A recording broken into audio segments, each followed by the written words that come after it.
Around your needs for comfort, security, and control. The beer that's colder, bolder, yet smooth as ice, Molson Ice. From Canada, the land where ice was born. Kellogg's with good taste, nutrition, and value. The best to you each morning from Kellogg's. And Wendy's. After 25 years, quality is still our recipe.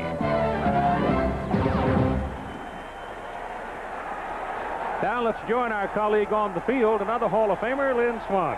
Thank you, Keith. This game is a great opportunity for both Nebraska and West Virginia. Keep in mind, last year, Florida State came into this game ranked #1. They held that all the way to the Orange Bowl to win a national championship. Nebraska, if they can make a solid showing here facing a schedule that includes UCLA, Oklahoma, and Colorado, they could be playing for a national championship come January. For West Virginia, they're the giant killers today. They come in ranked number 23. If they can make a good showing, not necessarily win, they're going to have the confidence to be an impact team throughout the season. The weather is going to be a factor. The temperature on the field is close to 100 degrees. It was close to 115 before the game. A breeze has picked up, and there are late thunderstorms predicted for the afternoon. Keith? Don Nehlen in his 23rd season as a head coach. That includes Bowling Green as well as West Virginia. Totally, he's won 156 football games. Tom Osborne, of course, is the winningest Division I-A coach. 21 seasons. He's won 206 games, all at Nebraska. Todd Sarbrun kicks it off for West Virginia and knocks it out of town. Senior from Setauket, New York. He would have been among the very best in the nation in punting last year, but he didn't have enough kicks to qualify. Tommy Frazier, the quarterback for the Cornhuskers. He's a do-it-everything kind of a guy. He's built along like the old tailback days. He can do just about whatever is required. But a young man you want to watch today, I think, is Lawrence Phillip, the I-back. He steps in, filling some big shoes, but he's a very key guy in the whole structure of Nebraska's offense. The I-back always is.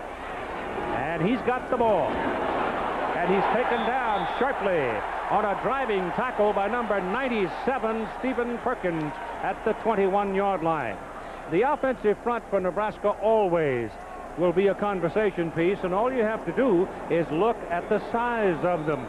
Those asterisks indicate returning starters, and you see that there are 4 of them, and the right side, led by Zach Wiegert, is said to be the very best Nebraska has had. The blocking back of the fullback in this offensive lineup is Corey Schlesinger. He reminds me, even looks like Tom Rathman. Here's the magic of Frazier. Bullet down the field. Could have been intercepted.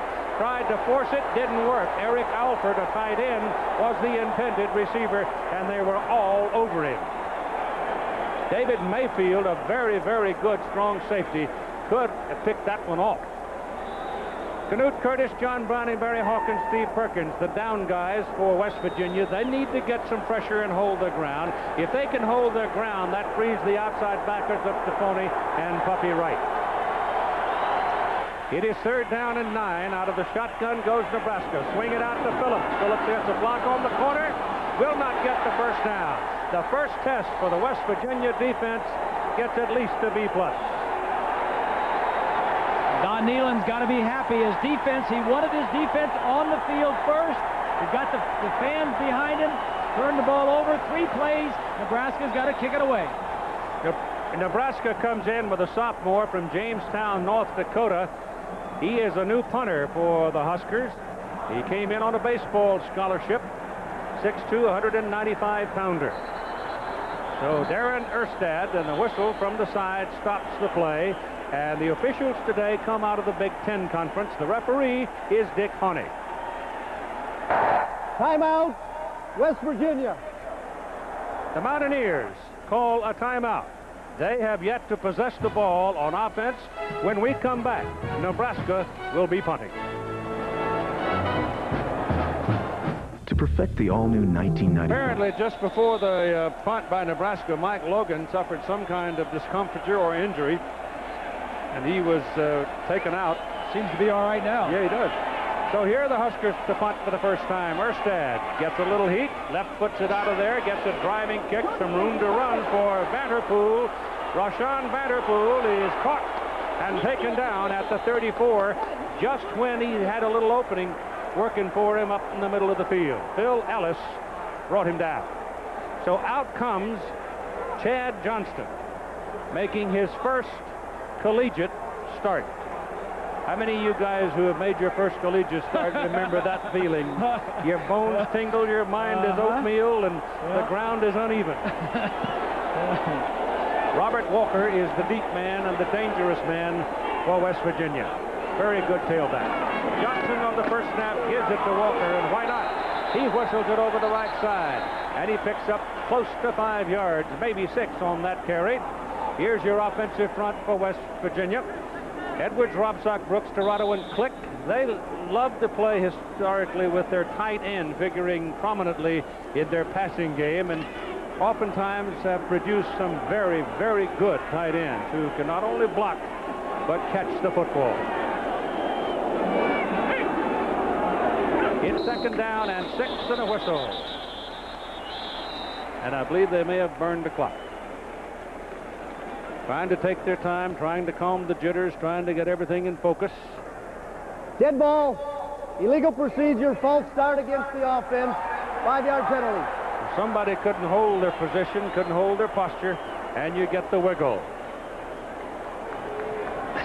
I think, watch the tight end at the top of the screen, the quarterback being a little bit nervous, may not have got the call out that far, and you know, when you have a new quarterback, things need to settle down. He just needs to settle down, get some plays run, some positive plays. Call it second down and 11. Johnson back will throw the ball. Got his man. First pass is completed for Chad Johnson to Rashawn Vanderpool, a sophomore out of North Babylon, New York. That's a big completion there. The defensive line and backers for Nebraska. The backers are Dumas, Coleman, Stewart. Stewart is a graduate student, having completed his curriculum, and he will play, but this is a very solid, tough, quick defensive unit. They do fly around. It's one of the quickest Nebraska defensive units in recent years. Secondary is also very good. It's a good football team. If West Virginia can play with them, their stock will soar. Slant over the right side for Jim Freeman, the fullback out of Lima, Ohio, and he will not get the first down. Number 32 came up out of his linebacking position, Ed Stewart, the young man we were just talking about, and put a shoulder on him, and he had no chance to move the ball. You're talking about how good that defensive unit is. Last year, that defensive unit led the Big Eight in every defensive category.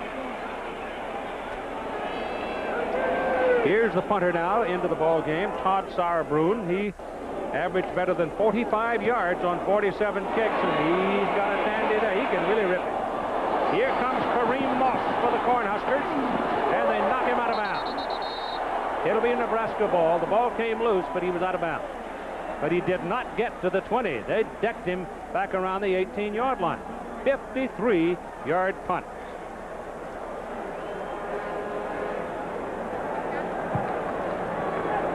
So the Nebraska youngster, Erstad, hits 144 into the breeze.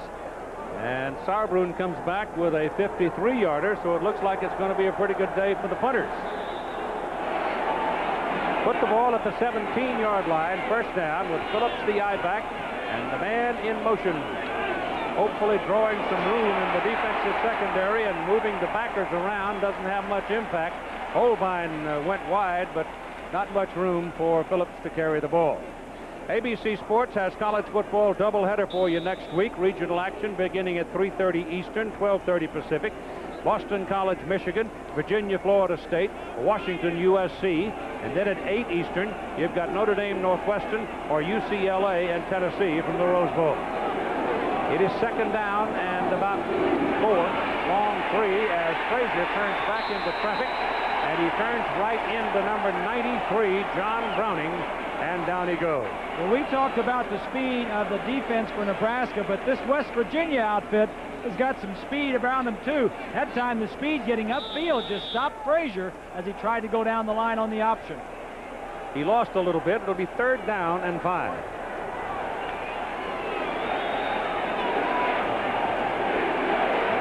Number 27, Abdul Muhammad, the wingback, is the fast man on the field. He's at the top of your picture. Frazier looks for it. Now finds it and has the first down, and Muhammad pops out of there and picks up a big play to the 45-yard line. Number 22 for West Virginia kept that from being a touchdown. Harold Kidd got just enough of him to bring him down. Take a look from the end zone. Watch the offensive line. Nebraska not known for pass protection, but look at the time that Frazier had. Now you should throw it now.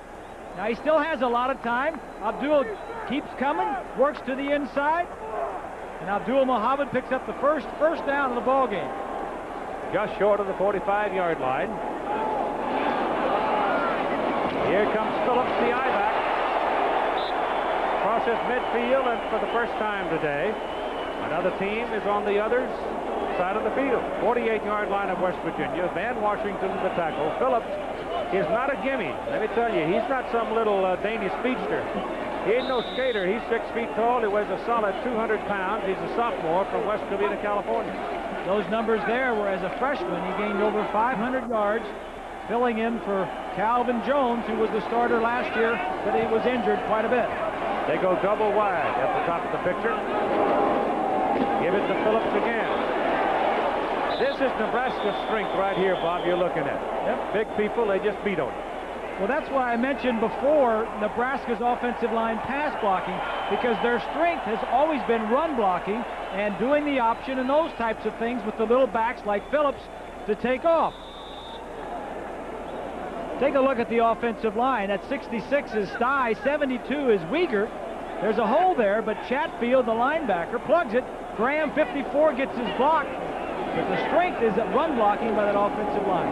But Nebraska got its first down. Here comes Phillips again, but there's a penalty flag thrown by a linesman. The gain is down to about the 36 for about 8 yards on the play, but you do have a penalty coming. Phillips, prior to that carry, 4 carries for 18 yards, and the penalty will go against West Virginia. There are the Big Ten officials, headed by referee Dick Honey. Offside on the defense, declined, second down. So the Huskers, having picked up about 8 yards on the carry, leave it at the 36. Watch the 2 left side linemen. That's Zedeska, 56, pulling. He's over 300 pounds, can get around, has good feet. 3 of the 5 offensive linemen over 300 pounds for Nebraska. And they can run. They sure can. Second down and 2. Great penetration by West Virginia, but it's too late. There's your quick opener with a fullback, Corey Schlesinger, the senior from Duncan, and he explodes up the middle all the way down to the West Virginia 23-yard line. Watch 66 Stye as he sets up and invites the defensive man to come across. This is a little sucker play, a little influence play. The fullback 40, Schlesinger, doesn't get to carry the ball much. It's almost like an afterthought, but Tom Osborne does a magnificent job of calling plays, going to different formations, and then knowing when you're set up for something and getting the play called. He doesn't get enough credit for his play calling. The first drive of the ball game by either team. Frazier has pressure coming behind him. Throws. It is intercepted. It is off the hands of Clester Johnson and intercepted by Harold Kidd. So Harold Kidd has 2 big defensive plays, and that possession for West Virginia winds up with the interception. Well, just what Don Nehlen said that he needs is that his defense to come up with some turnovers.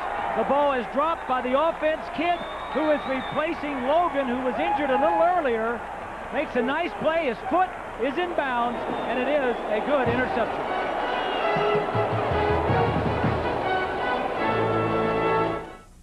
So Dave, As Don Nehlen's defensive unit has a deep sigh of relief, having intercepted the pass. Clester Johnson kind of short-armed it and didn't come up with it. And here come the Mountaineers now, trying to work themselves out of a hole as Robert Walker carries up across the 12-yard line. Next Monday, the season premiere of ABC's Monday Night Football, 25th anniversary season, kicking off live from San Francisco. L.A. Raiders will have, tell you what, the Raiders and the 49ers will be a real good football game, because both those teams are among the elite in the league this year, I think. Coverage at 9 Eastern, 6 Pacific on ABC's Monday Night Football. Kane is up to about the 15-yard line with Robert Walker carrying again. He is a 5'11", 200-pound junior from Huntington, West Virginia.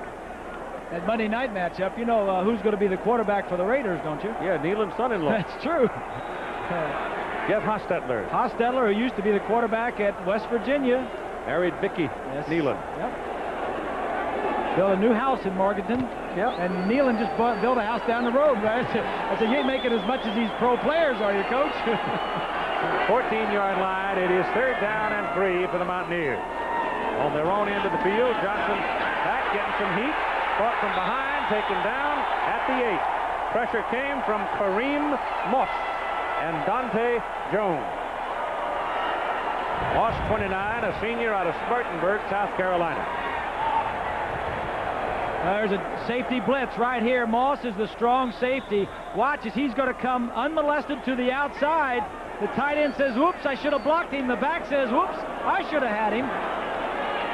3rd down blitz by West Virginia, by Nebraska.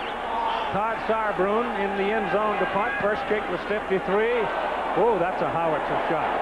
My goodness, look at this. He hit that out of his end zone, let it go, it'll go all the way into the end zone. Moss has got it on the return and comes back to the 30-yard line. That's a big return by Moss of about 20-something yards, but that punt, folks, went 90 yards. Holy smokes. We mentioned that Don Nealon was a smart man, one to play defense and gets turnovers. He got a turnover, and he had a strong kicking game in Sarbrun. But this 90 yards, he knew it was good. Wow. I tell you what, if Moss leaves it alone, it goes to the other end zone. I don't know if it would have went in or not. It was kind of, had a little backspin on it. Been worth watching, though. Yeah, 100-yard punt. First down on the 31-yard line for Nebraska as Phillips carries and wiggles his way across the 35 to the 36. And here's Lynn Swann. Well, Keith, you're right. Mike Logan's definitely out of the ball game. He broke an ulnar bone in his right arm on direct contact. So Dr. Bauer said he will not come back in the ball game. And that's why they called the timeout. He was supposed to be in on the punt return, but the coaches didn't see him leave the game. Also, another injury before the game even began for West Virginia. Todd Dye, a junior defensive back wearing number 14, was jumping up and down in the tunnel and tore his ligament in the knee, and he'll be out. Kate? Good grief. You start the day with bang, severe injuries like that. Makes you wonder. It's Phillips carrying the ball, and he will have a first down for Nebraska as he moves to the 43-yard line. The Goodyear Blimp Stars and Stripes offering those pictures for you over the Giant Stadium in the Meadowlands of New Jersey. Stars and Stripes out of Pompano Beach, Florida. Fun to see our old friend Mickey Whitman today, who's been running that blimp program for so many years. You might ask, how do you tear a knee ligament in the tunnel coming out? By jumping up and down. And basically the easiest way is to come down and land on somebody else's foot and you twist your knee and ankle. That's how most basketball players do it. It's Phillips again with Lawrence moving the ball to the West Virginia side of the field, and now the Nebraska offense is beginning to get some momentum.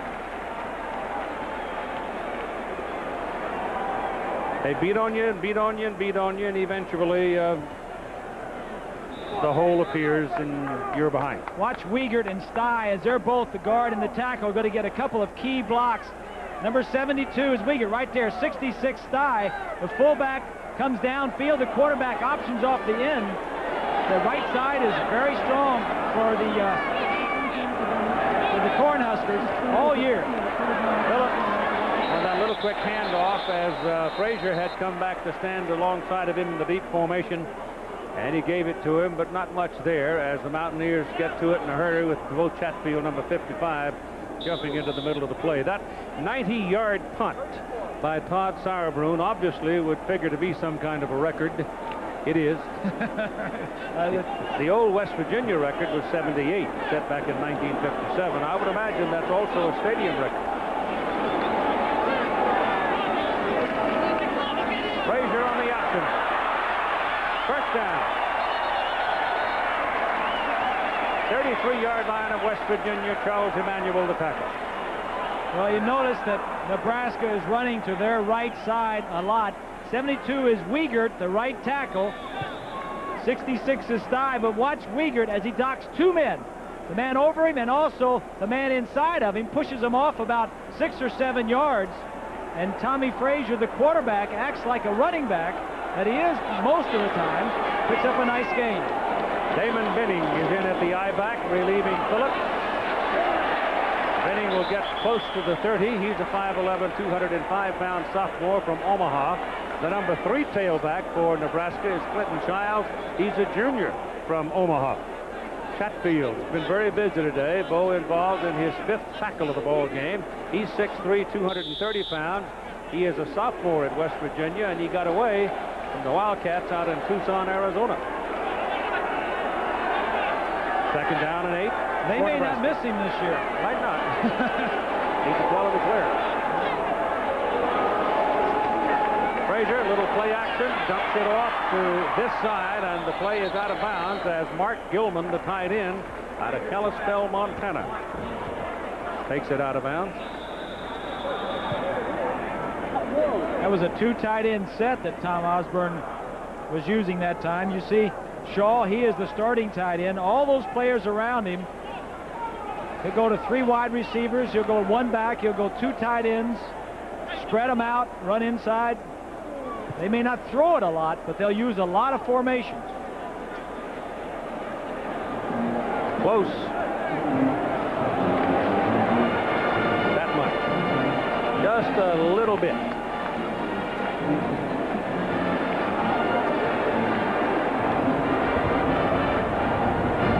You're going to have to play a lot of people today because of the heat and humidity. There's no question about it. Nebraska, we told you a little while ago, brought 85. West Virginia has a similar number, maybe not quite that many. I think they had 85. Keith, here is a play where Tom Osborne can really gamble. It's 3rd and real short, and if he doesn't make it, I mean, you could try a long pass or a gimmick play or something. If the West Virginia defense is sucked up to stop the 3rd and 1, and if you don't make it on a big play, you can always go back and go for it on 4th and 1. And with that offensive line that you have, the chances of making it would be pretty good. They've outlawed the Boomerooski. The Fumbarooski, yeah. And the Boomerooski. Yeah, all of them. Well, he gave it to Schlesinger, and I'll tell you what, the Mountaineers stacked it pretty well. Barry Hawkins, I can see his 99 there involved, along with Chatfield. They may be looking 4th down. Get the chains in, make sure. Hawkins is kind of the ringleader of that defense. He was all Big East last year. I think he might have lost some distance this time.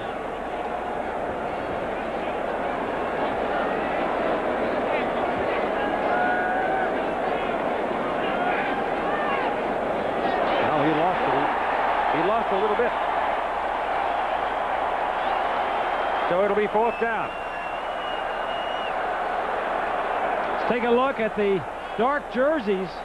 Hawkins is 99. It's in there in the crease, slanted inside of Wiegert, number 72, and Osborne goes for it on 4th down. Last year they went for it on 4th down 14 times, made it 11. They were usually very short. They just made it again as Tommy Frazier just rides right up the hip pocket of Aaron Graham, his big center. And it'll be 1st down, Nebraska, down around the 21-yard line of West Virginia. Tonight on ABC, start your night off right with America's Funniest Hour, then High-Flying Adventure with Lois and Clark. The New Adventures of Superman, all tonight on ABC. Time remaining in the first quarter of play, 2 minutes and 14 seconds. No score in the ball game. Nebraska had a drive going last possession. Ball bounced off Johnson's hands, intercepted by West Virginia. They're back knocking on the door again. 10th play of this possession goes to Schlesinger, the fullback, and he picks up about 3 yards. Make it 4.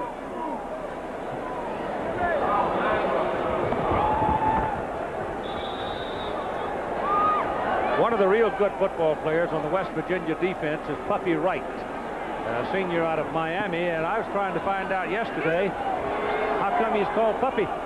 Nobody knew. Finally, one of the newspaper guys said, well, I think it's because his daddy was called Big Dog.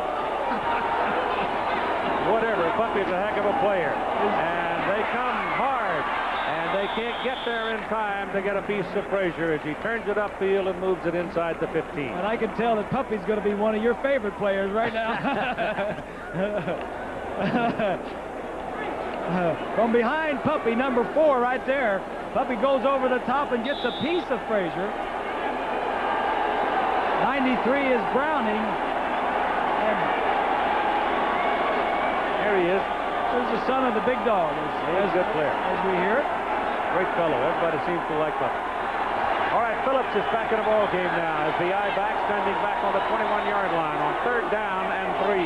Ball and 3. Frazier pumps it, throws it. Too high, incomplete, intended for Eric Alford, the tight end. So it'll bring up 4th down, and here comes the kicking team. It's a nice job by the defense of West Virginia. Steve Dunlap, the defensive coordinator, a little blitz. Frazier didn't have a lot of time to throw, had to throw it away. Tom Sealer was the punter last year for Nebraska. Kicked off some, but he had no field goal attempts. He's had some point afters, 16 out of 17. This is a 32-yard try. Plenty of leg on it, and it's good. So Tom Sealer's first field goal try of 94 is right down the highway, and Nebraska takes a 3-0 lead with 34 seconds to go in the first period. And Nebraska have never played football before, but it was this event back in 1918 that stopped them from playing at least one time. They were scheduled, but a thing called the First World War canceled the game, and they finally got around to it. Now, this is the 104th season of football for West Virginia, the 105th season of football for Nebraska. And yet this is the first time they've met. Nebraska's run 23 plays so far in the ball game, and West Virginia just 6. But it's only a 3-0 lead as we come to the final seconds of the first quarter. Rashawn Vanderpool and Jeff Nixon are deep for the Mountaineers as Darren Erstad kicks off. West Virginia wearing the dark shirts because they are the home team. Boy, that ball is knocked almost out of the county, too. All these kickers are just hammering it. Fresh legs, I guess, huh? You mentioned that West Virginia in its 2 series have only run 6 plays, Keith. Chad Johnson right there will be coming in for the 3rd series, but Coach Nealon told us that he is going to alternate his 2 quarterbacks much like he did last year. Johnson will play 3 series, and then Eric Boynton, the transfer from the University of Michigan, will come in for the next 3 series. Yeah, Boykin's a lanky fellow, big, tall, lanky guy. Good player. Robert Walker and Jim Freeman line up behind Johnson now. And Chad wants to throw. Better hurry. He'll pick up about a yard on the play. This is a very quick Nebraska defense, and probably going to get quicker and meaner as the year goes on. We're going to see him again very soon against the UCLA. Time ticking off there. That'll be the end of the first quarter of play in the 12th annual Kickoff Classic. And after 1, it is Nebraska leading West Virginia 3-0. Hot day in New Jersey. The Kickoff Classic, but Nebraska leading West Virginia 3-0. Been a pretty good football game to this point. It's 2nd down and 8 for the Mountaineers. They own the ball at their own 22-yard line. Johnson, making his first collegiate start, fumbled the snap, and I'm not sure he ever got control of it, but somehow he was able to cover it. Dante Jones was the man that came in and ate him up. Jones is number 84. As we mentioned in the opening, not only did they lose their 2 starting quarterbacks, but also the starting center. So this is new this year, a new connection. Brooks is the center. Got on his block pretty quickly, but the quarterback never got the football. Yeah, but the poor old center's in there trying to handle somebody like Christian Peters, 6'2", 285 pounds, a guy who has a 36-inch vertical leap. And he's not happy about being out there on a hot day. He's probably cranky. He's got very some cranky. problems. Pressure coming. Dante Jones. The pass is almost completed, but the receiver just simply cannot get all his hand around it. Rashawn Vanderpool got the tips of his fingers on the ball, but couldn't reel it in. So West Virginia now is going to have to punt. But fear not, my friends. The last time Sauerbrunn punted, he hit it 90 yards. Nebraska first quarter stats has dominated. The one thing that West Virginia wanted was the turnover. They did get the one turnover, and from looking at those stats, if you would say it's only 3-0, West Virginia would take that in a minute. This time, Sauerbrunn's going to hit the ball into a little breeze. Oh, I'm telling you, this kid can kick. Reggie Ball. Got a block. Got another block, almost a clip. Reggie's still pumping away. All the way to the 30. He earned every inch of it. That was a 71-yard kick.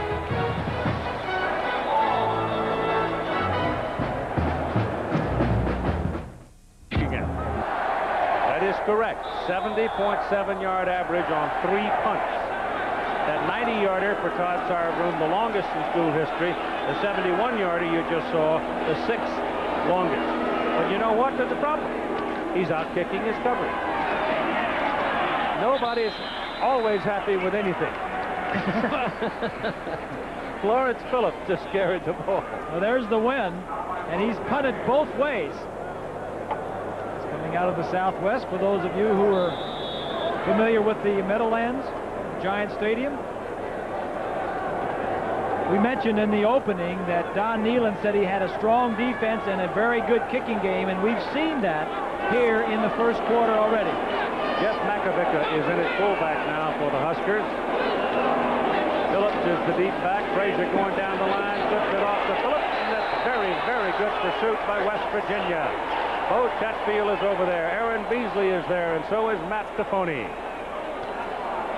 And there's a loss on the play of a couple of yards and make it 3rd down and 6 now.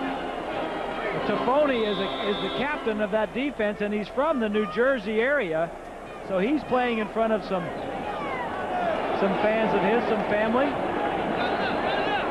Here's a look at Tafoni. He's a 3-year starter, former defensive back, now playing linebacker. 3rd and 6 as Tommy Frazier sets him. Little quarterback draw. First down. Tommy Frazier, 6'2", 205 pounds. He's out of Manatee in Bradenton, Florida.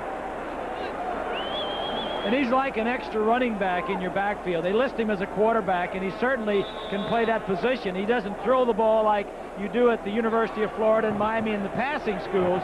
But for this offense, he is perfect. He was the top option quarterback coming out of high school 3 years ago. First down, Nebraska, their own 44. They lead 3-0. Pitch back to Phillips. Phillips gets some help on the corner, turns it for an 11-yard pickup down to the West Virginia 45. Now here's Lynn Swan. Keith, the weather is a big factor early in this ball game. West Virginia had a cool training camp, and a number of their players on defense are starting to feel the pain, especially number 22, Harold Kidd, who came in to replace Mike Logan. Now, I'll tell you, they've got some devices on the sideline to keep them cool, but the offense for West Virginia is the real solution. They've got to possess the ball longer to give this defense a chance to rest on the sideline. Bob, Keith? They're not going to last long if they don't. The offense has had the ball 9 plays in 3 possessions. 1st and 10 from the West Virginia 45 as Frazier looks deep and goes to the sideline. It's incomplete, just plain flat dropped by Abdul Muhammad. That's the 2nd pass that a Nebraska receiver has dropped on the sidelines. Muhammad is the leading receiver coming back from last year. He caught 25 and 3 touchdowns. Tommy Frazier puts it right on the mark. And you know, one thing, Keith, that would surprise me when I was doing some preparation is that Nebraska and Tommy Frazier, Nebraska led the Big 8 conference in touchdown passes with 16. You don't think of them as a passing team, but there's a lot of opportunities for big plays. Here comes Phillips on the corner. And that's about an 11, 12-yard pickup right there, and another first down for Nebraska with Tafoni and Beasley making the tackle. And again, it's the optionability of Tommy Frazier that makes that play work. But also, Keith, the wide receivers. Take a look at the wide receivers, both of them, as they're going to come in and get key blocks on the inside, and the ball's going to be pitched wide. Now, Seal right there, another wide receiver, Seal's there. Now you're responsible for the outside guy, but you've already picked up 10 yards by the time you get him. And Phillips on 13 carries in the game here in the first half has 80 yards. Give it to Schlesinger, the fullback. No, it's Makovica, the fullback. And he pops it over the middle. And he's got a big gain on the play of about 8 yards. On Saturday, the PGA Tour rolls in for the Greater Milwaukee Open, presented by Sharps. It'll be live weekend coverage starting at 1:30 Eastern, 10:30 a.m. out on the West Coast. Saturday here on ABC Sports. Billy Mayfair shown there, defending. 25-yard line. Second down and 3 coming up. We've got a timeout charged to West Virginia. About this football team, here's Dr. Tom talking about this year's offensive front. People in Nebraska tend to be big people, and so we don't have an advantage in recruiting defensive backs and receivers and some of those type of players, but we do have a fair number of offensive line types within 200 or 300 miles of Lincoln, and a lot of our offensive linemen have been Nebraska players, but we've also gotten some great ones from other places too. I'll tell you where they're from in a minute. Second down and 3 from the 25 of West Virginia. In the second quarter of play, Frazier pitches to Phillips. He can throw it. He's an ex-high school quarterback. It may be picked off. It is incomplete. But Zateska comes from Lincoln, Nebraska. Wilkes, the guard, is from Hastings, Nebraska. Graham, the center, is out of Denton, Texas. Stye, the right guard, is out of Yorba Linda, California. But Wiegert, the big guy, the big tackle, is from Fremont, Nebraska, and the tight end, Matt Shaw, is from Lincoln. So most of them are big frames that they beef up. You see the selection. And Phillips, the I-back, did the right thing. A halfback pass. If you're not going to complete it, throw it away, throw it out of the end zone. Don't get it intercepted. And it's third down and 3. Option. Frazier's got daylight. It's 6.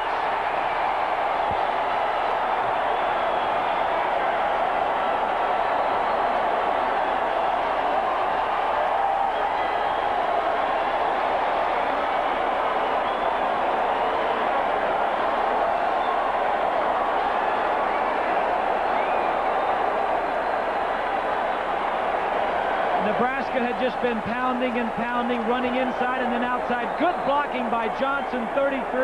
Frazier gets outside. There's just been too much pressure on the West Virginia defense to stop Nebraska for any longer. They were about to bust loose, and they did. The extra point try now by Tom Saylor, who kicked a 32-yard field goal for the first quarter lead. John Bedrell will hold it. Aaron Graham, the regular center, does the snapping.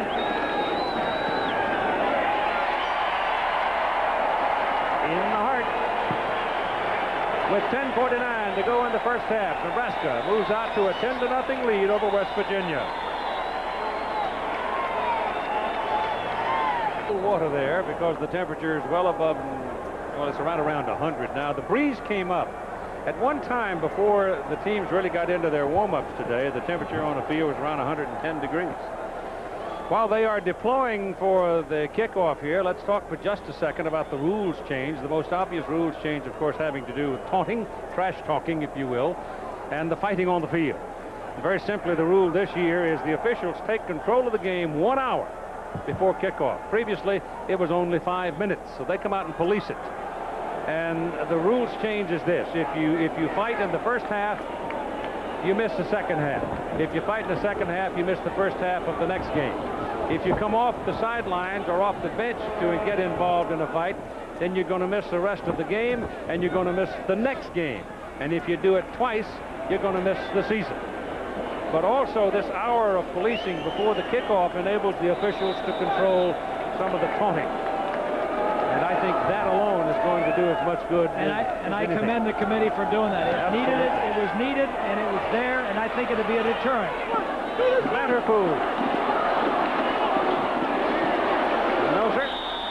Nothing there after the run back to the 22-yard line. Here's Swanee.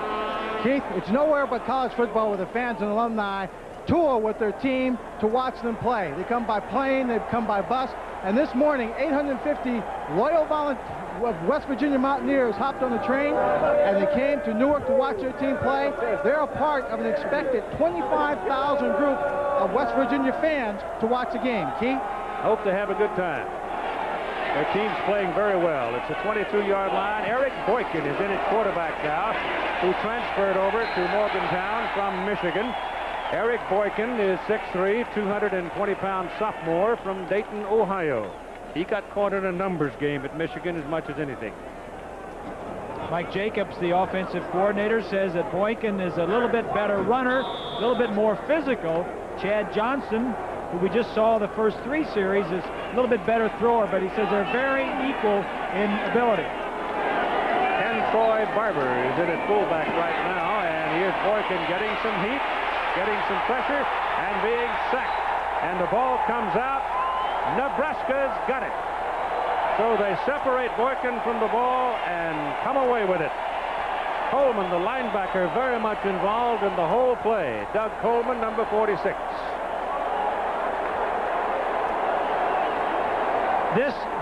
This is the downside of alternating quarterbacks. 3 series and 1 quarterback. Now he's in fresh. He has not been in the action. Everybody's warmed up. The ball is knocked loose by Coleman, number 46. He recovered it. It comes back to him. Coleman's going to slap it out of his hands, and he's going to recover it when it comes back to him. But this is the problem with alternating quarterbacks. But you've got to do it. I'm not saying you shouldn't do it, but this is the problem with it. Clinton Childs, the number 3 tailback, is in the ball game now for Nebraska. He is the junior from Omaha we talked about a little while ago. Tommy Frazier remains at quarterback with Schlesinger in at the fullback position. Coleman, the linebacker for the Huskers, who just made that play, is typical of so many players at Nebraska over the last few years under Tom Osborne. He simply waited his turn. That's exactly right. And that's where their depth comes from. Yep. He's from New Jersey also, Coleman, isn't he?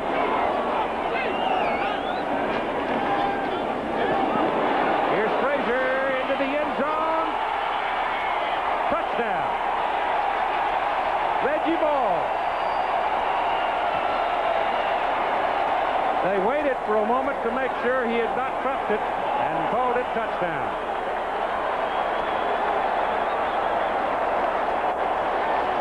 So Coleman makes the big defensive play, and the Husker offense gets 6 more.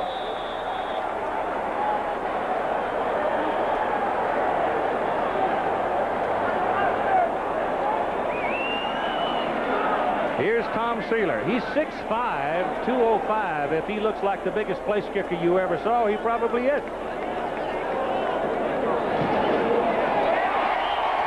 I'll tell you what, when he swings that hammer, it gets out of there, doesn't it? 17-0, the Huskers. Well, just play action. Here's the receiver here. He's going to slide down and into the end zone. The play action, and he's going to roll this way. Now, as the ball is thrown over here, watch as the receiver at the top of the screen, the middle there, watch the receiver. He's going to be like a personal protector. He's going to pass protect if he needs it. If he doesn't, throw it into the end zone. From behind the defense, Frazier throwing on the run.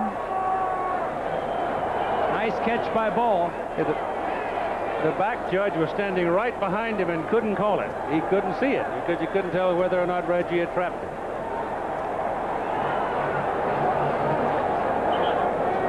Look to me, he's got it. I watched the back judge is standing right behind him there, and he can't call it. Well, that's good. The back judge. That's a good play by the back judge. He couldn't see it. Looked to the side, but he had his arms down. Whether or not it got through his arms and hit the belly and got on the ground, it's hard to see from there. 9:20 to go in the first half.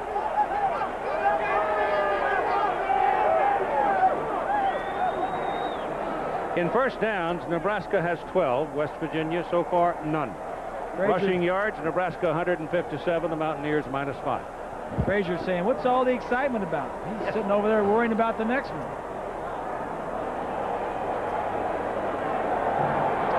Well, I think Tommy might have had something to do with that Frazier toting around with him. Looking for more in 94. Yeah.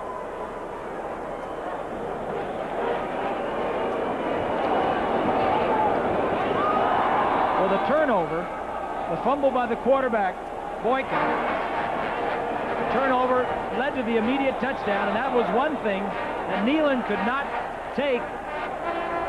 His turnovers against him, as Nebraska was going to be strong enough anyway. Look at these kickers. Holy cow, nobody's going to have a run back all year. Erstad knocked that thing way back there. College football doubleheader next Saturday. You've got Boston College at Michigan, 3:30 Eastern, Virginia, Florida State, Washington, USC, and then at 8 Eastern, 5 Pacific, Notre Dame, Northwestern, or UCLA, Tennessee. That's all next Saturday here on ABC Sports. Dan Henning, the new head coach at Boston College, takes over. Be interesting to see how his troops do this year. All right, Boykin is out for his second series. His first one was a disaster. Hands the ball off to Cantre Barber. And Barber will run for a first down to the 31-yard line.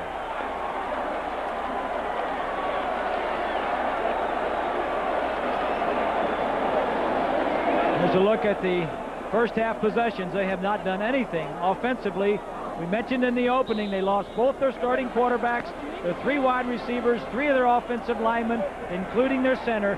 It's going to be a while before they get going. They're up against a very good defense in this Nebraska team. Barber just gave West Virginia its first down, gets the ball right back, and will lose a yard or so as Doug Coleman is hunkered down and waiting for him. Barber's brother played at the University of Miami last year, was a starting guard. You know, you said Coleman's from New Jersey, and he is. He's from Ventnor.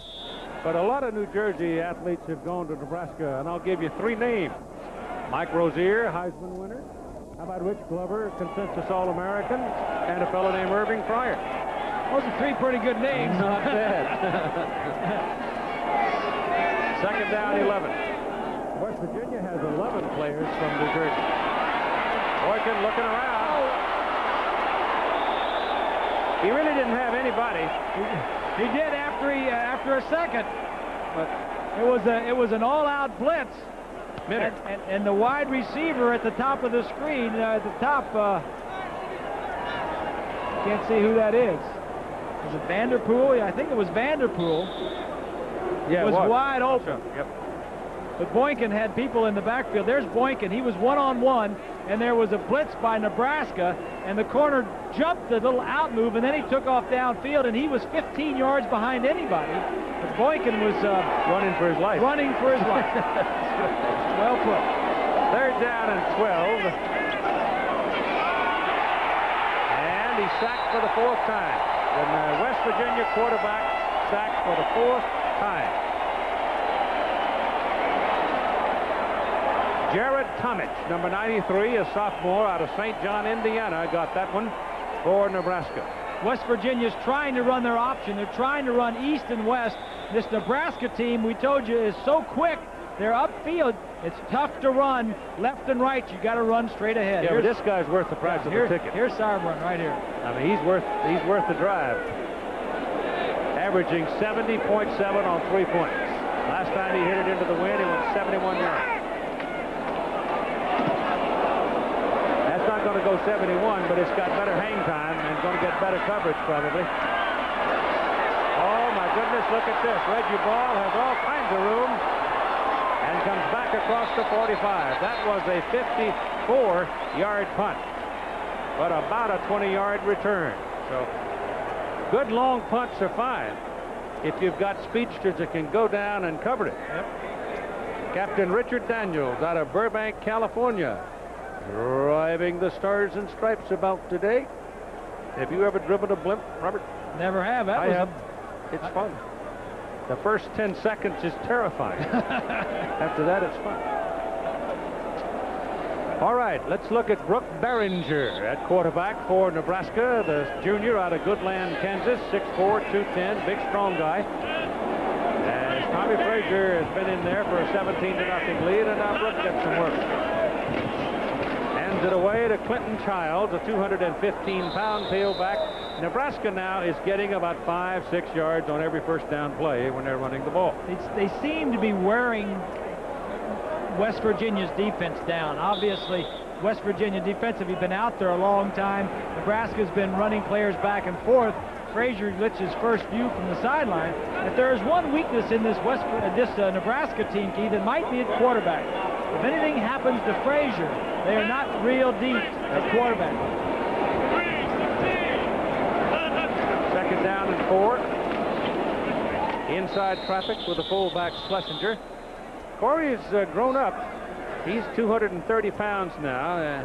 He's about ready to follow in the footsteps of his predecessor, Tom Rathman.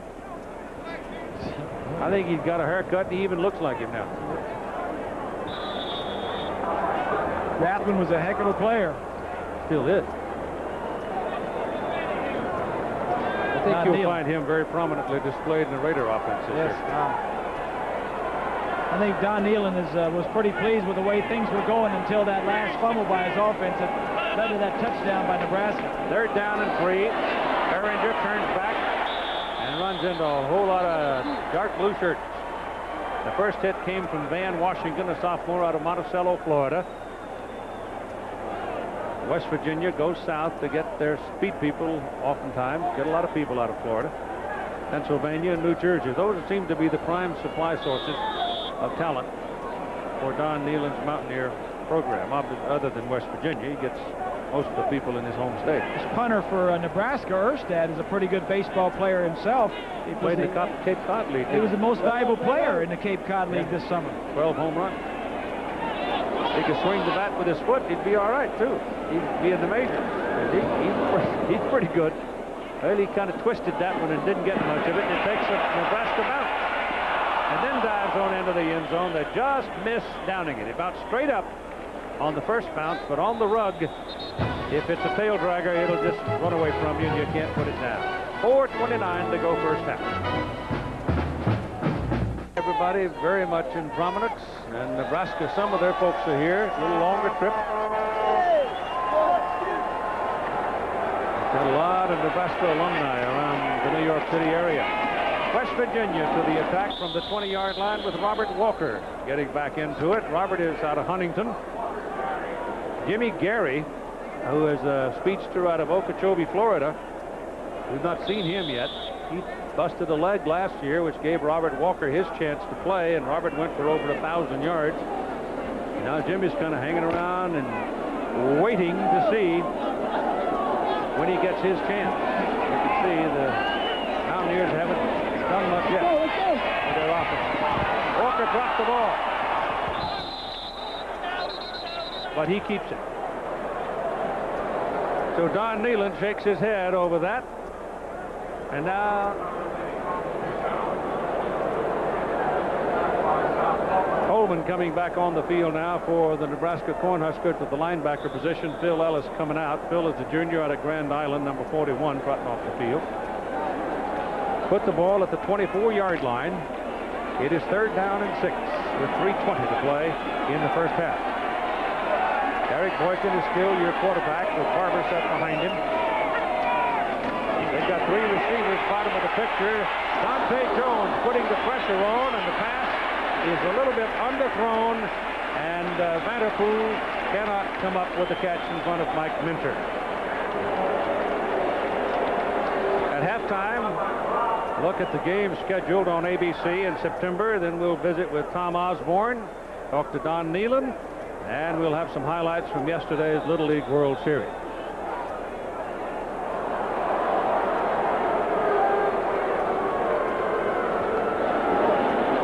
Todd Sauerbrunn is back in to punt.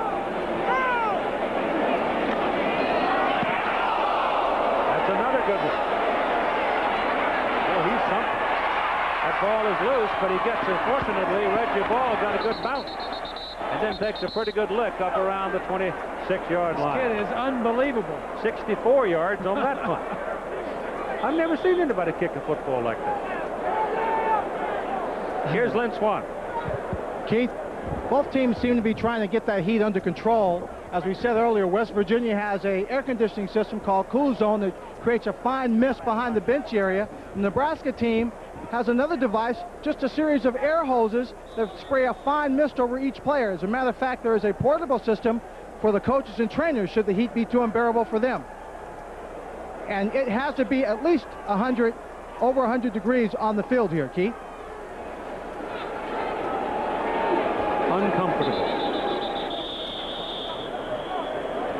Tommy Frazier's back in there at quarterback, but whistle stopped the play before they start. That gives me a chance after we see, let's see here. Dead ball. False start against the offense. All right, now Todd 5 yards, Sauerbrunn. first and 15. Todd Sauerbrunn has now punted 5 times. So he is eligible for the NCAA record of punt average in a game. And the average in the books right now is set by Lee Johnson, 1983, BYU against Wyoming. In the high altitude, he averaged 60.4. And Sauerbrunn right now is sitting on an even 66-yard punting average. 5 kicks. All right, Frazier at quarterback, throws a bullet, pass is caught by Ball, shakes a tackler down the sidelines. First down at the West Virginia 43-yard line. He got away from Aaron Beasley.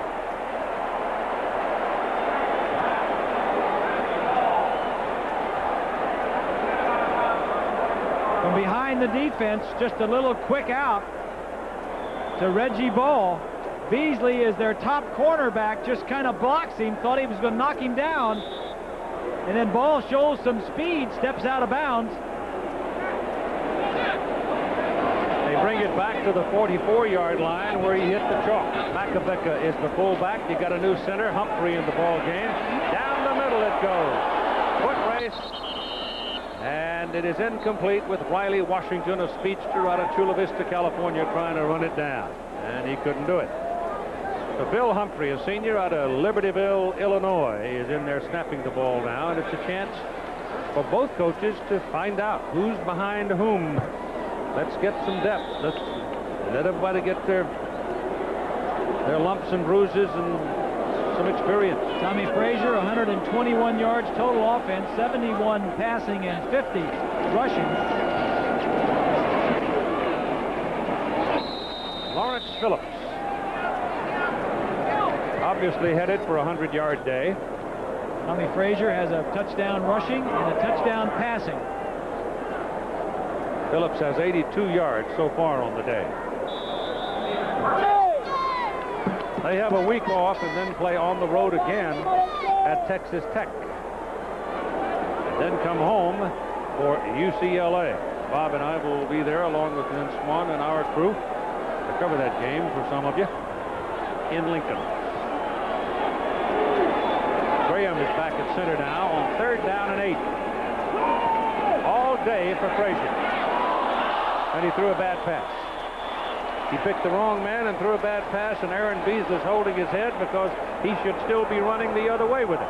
Beasley made a nice play there. Before the poor tackle on Ball allowed a big gain, but this time Beasley shows his ability and could have picked it off and knows it. He had 2 interceptions last year. Could have been his first on the 94 season. All right, here's Darren Erstad, who hasn't had a bad day punting either now. He's had 44 and 49. Pressure! They got a piece of it. They knocked him down. Question is, did they hit the ball? I thought they did. Referee threw the flag, and he's going to say they roughed the kicker. Van Washington came flying through. Van is saying, hey, I got a piece of it.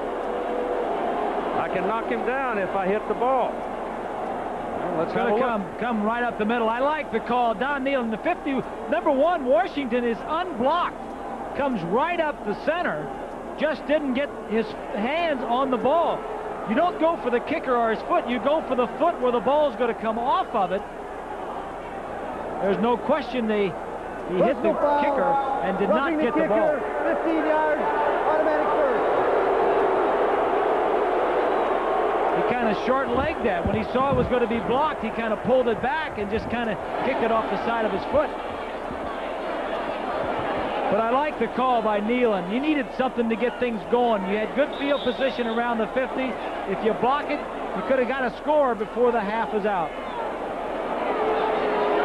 So it goes to the Mountaineers' 39-yard line, where it is first down, Nebraska, at 1:49 to play in the first half. Ball is handed off to Phillips. And Phillips will add another 12 yards. to his total. That'll give him about 94, 95 yards in the first half.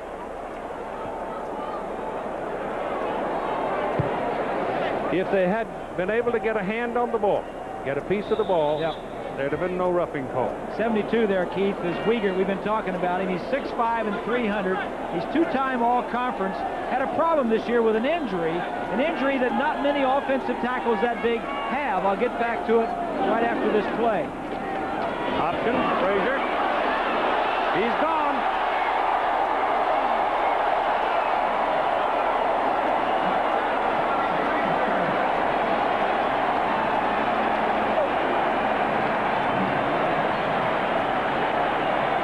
Tommy Frazier, 7 carries, 77 yards, 2 touchdowns in the first half. Is he something or what?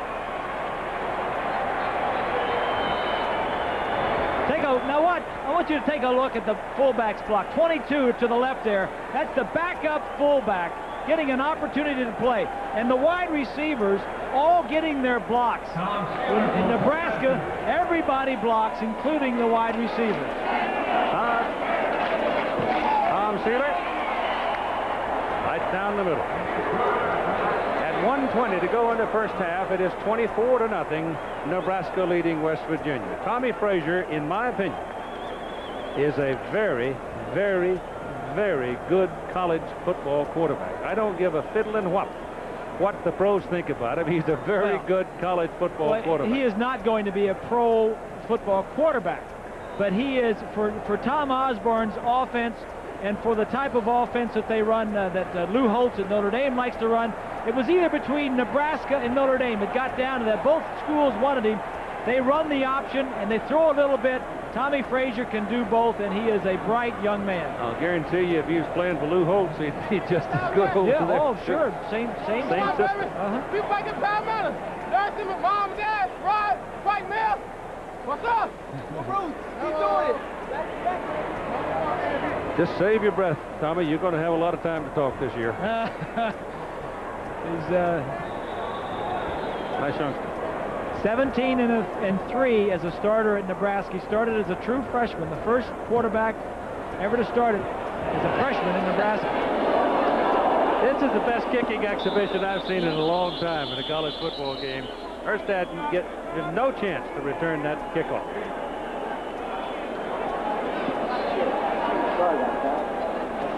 You'll enjoy the conversation with Tom Osborne. He talks about some very human things at halftime.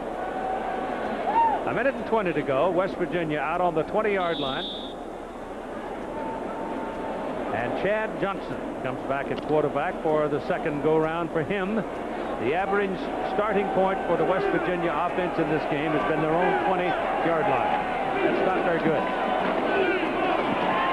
Johnson's pass intercepted by Baron Miles.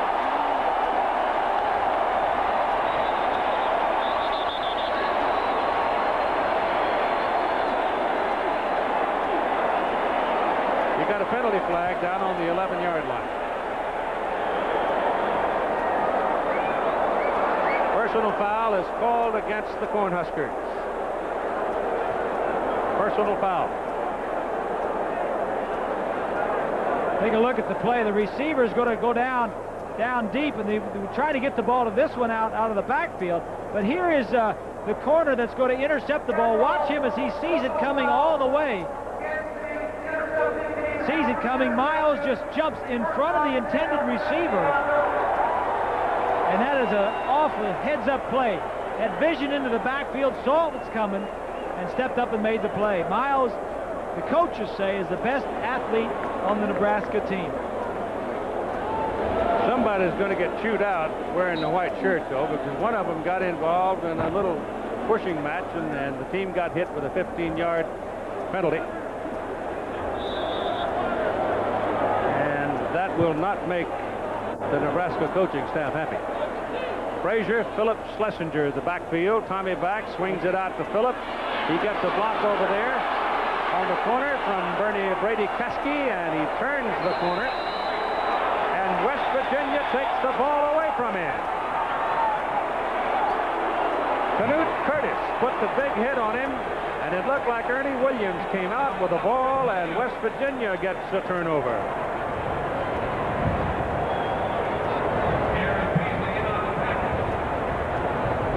Watch from behind now.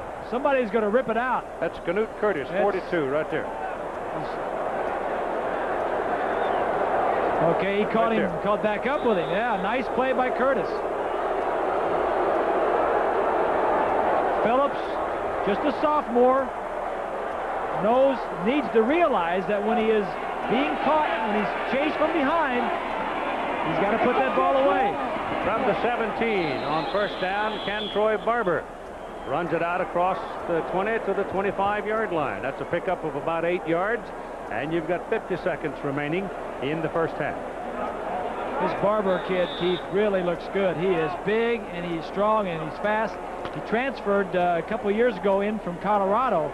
He's another kid from Miami that they have up here in West Virginia. He has it on successive carries, but when you telegraph it like that, he's not going to do much for you because there's a lot of very big people there to get a hold of him, and that group was led by Jared Tomich, a 250-pound defensive end. But the offense of West Virginia now is just demoralized. Everything they have tried, nothing has worked. They have not run outside well. They have not thrown the ball well. They've turned it over a couple of times. They need to go in at halftime and regroup.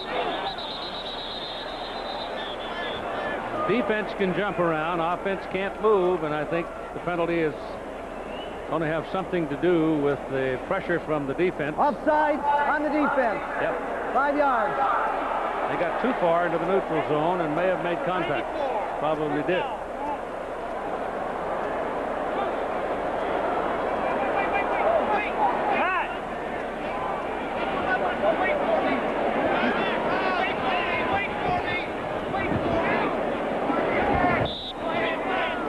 On first down now.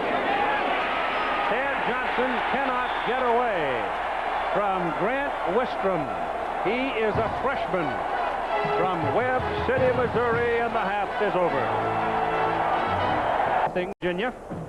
Lynn Swan, it's a hot time down on that field, isn't it? It certainly is, and the players seem to be holding up very well for Nebraska. Not so for West Virginia. That defense has been on the field a long time, and Don Nehlen said just that going into the locker room. He really wants his offense to stop with the mistakes, to improve, and they've got to give their defense a break by making something happen and possess the football. Tom Osborne, what do you expect? His team's doing well. He's happy with their performance. He thought they got a little sloppy, so he's going to try and improve upon that here in the second half. Keith? Erstad will kick it off for Nebraska, and Vanderpool and Nixon are deep for West Virginia. It is Vanderpool drifting over, watching the ball go through the end zone and beyond, and it'll come out to the 20-yard line, which has been West Virginia's averaging starting point for its offense in the first half. When we look at the numbers, the first half, all in favor of Nebraska. 44 plays for Nebraska to only 22 for West Virginia. Look down West Virginia. Only 2 first downs, -4 rushing, 8 total yards passing, and 4 total yards. They both have had 2 turnovers. Nebraska has dominated the time of possession, and Nebraska with 285 yards total offense. That about tells you the story. It is Chad Johnson at quarterback with Freeman and Walker lined up behind him from the 20-yard line. Walker gets the ball, comes into the middle of the line, and runs into nothing but grief. He picked up about 2 yards.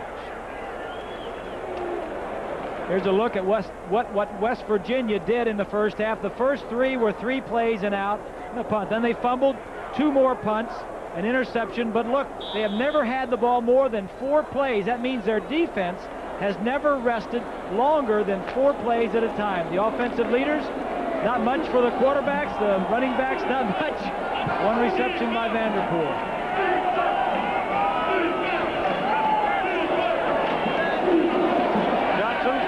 Gets his pass away to the sidelines, and it is complete, but is he out of bounds? Nope. It's good for a West Virginia first down to Rashawn Vanderpool in front of Leslie Dennis. The ball moves out across the 30 to near the 32.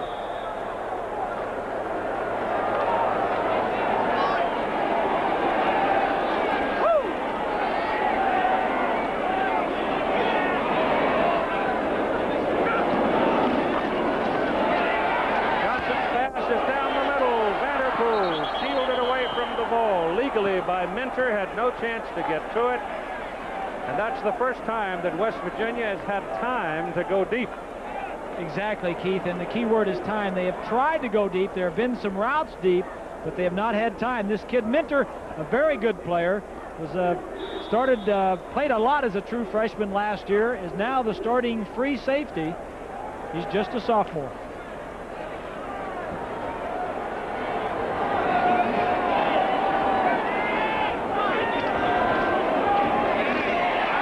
Oh my goodness.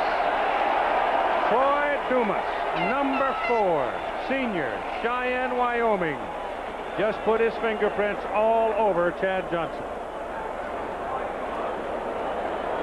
From the right side, number 4, that's Dumas.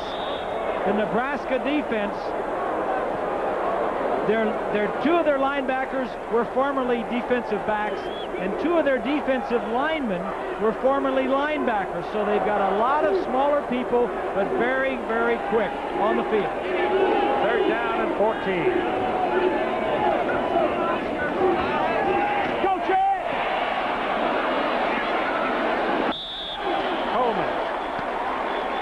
Stewart plug the middle. It is Stewart who gets the man. Ed Stewart, number 32, graduate student out of Chicago.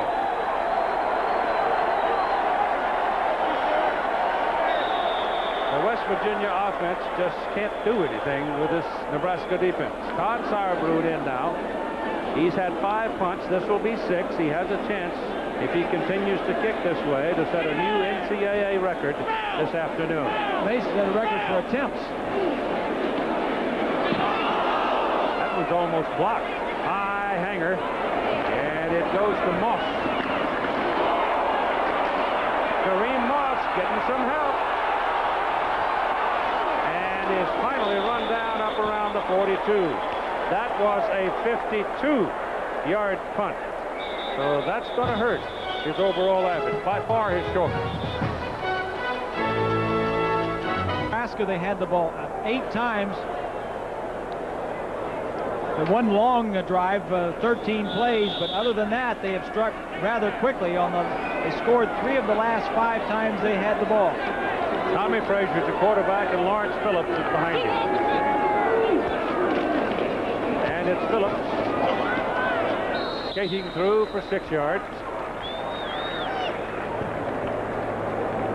Taking a look individually for Nebraska, Frazier throwing the ball 6 of 12, 82 yards and a touchdown and an interception. Phillips leads the rushers with 94 yards. Ball has caught 2, 1 for a touchdown.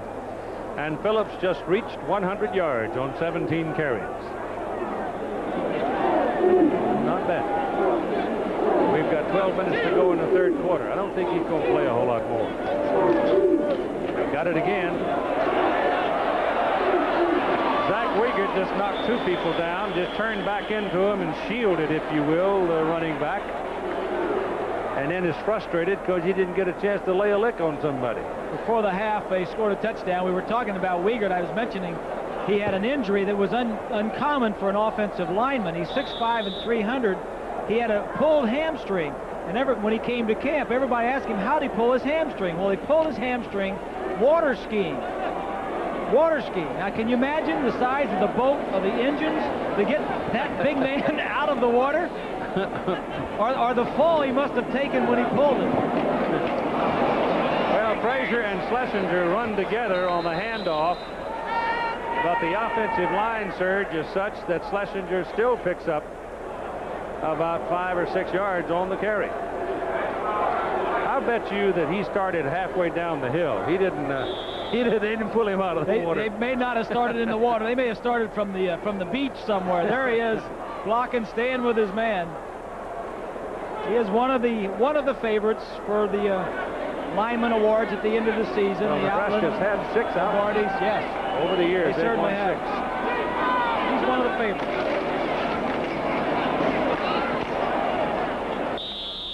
One thing about West Virginia's defensive people, and the linebackers are now starting to have to make a lot of the hits. And they're not all that terribly big. They're up around 220, 230. But I tell you, when they hit you, you hear it. There is no question about that. This is a good defensive team. Last year, in the Big East, they were second in most every defensive category. They have 5 starters returning on defense from that unit.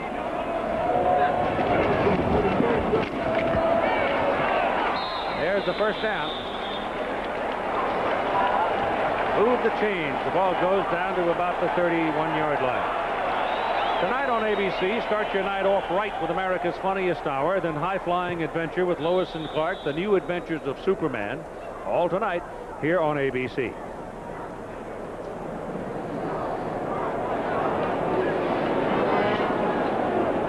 Next Saturday, you and I, Mr. Greasy, are at the Rose Bowl, which was a place of considerable noise this summer, what with the World Cup and all. This is Phillips again. Just about a 10-yard pickup. Charles Emanuel made the tackle for the Mountaineers. Both these coaches, Tom Osborne for Nebraska and Don Nehlen at West Virginia, have the privilege of being the winningest coaches at their respective universities. Now 123 yards for Phillips.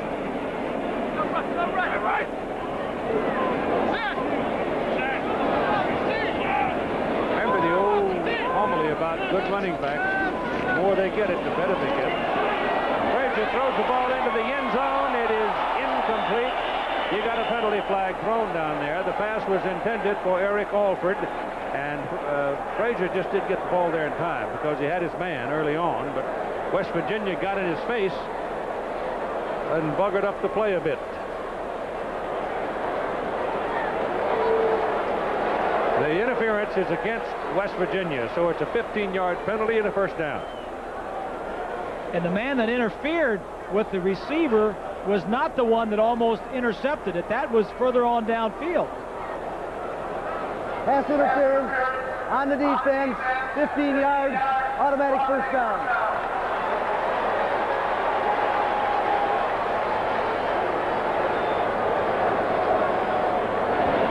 Osborne played his football and graduated with his first degree from Hastings College out in Nebraska. Quarterback. Yep. Don Nehlen played football at Bowling Green and became eventually the head coach at Bowling Green. Both quarterbacks. Yep. First down and goal for Nebraska. They hammer it up the middle with Schlesinger, the fullback, and he goes from the 8 to about the 2. Nehlen was at Bowling Green for 9 years, Keith, as you mentioned. But he told me it wasn't until he left Bowling Green and went to Michigan and worked as an assistant with Bo Schembechler that he really found himself and established himself and had the confidence to go on from that job 3 years later and take the West Virginia job. And he has done nothing but be a success here. They had 4 losing seasons when he came. Phillips tripped up at the top.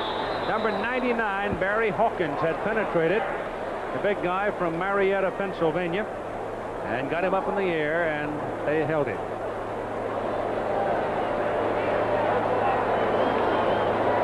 Take a look at the defensive charge for West Virginia. Try to penetrate, get in the creases. Pretty good job there. Put it on the 2, make it 3rd down and goal for the Huskers.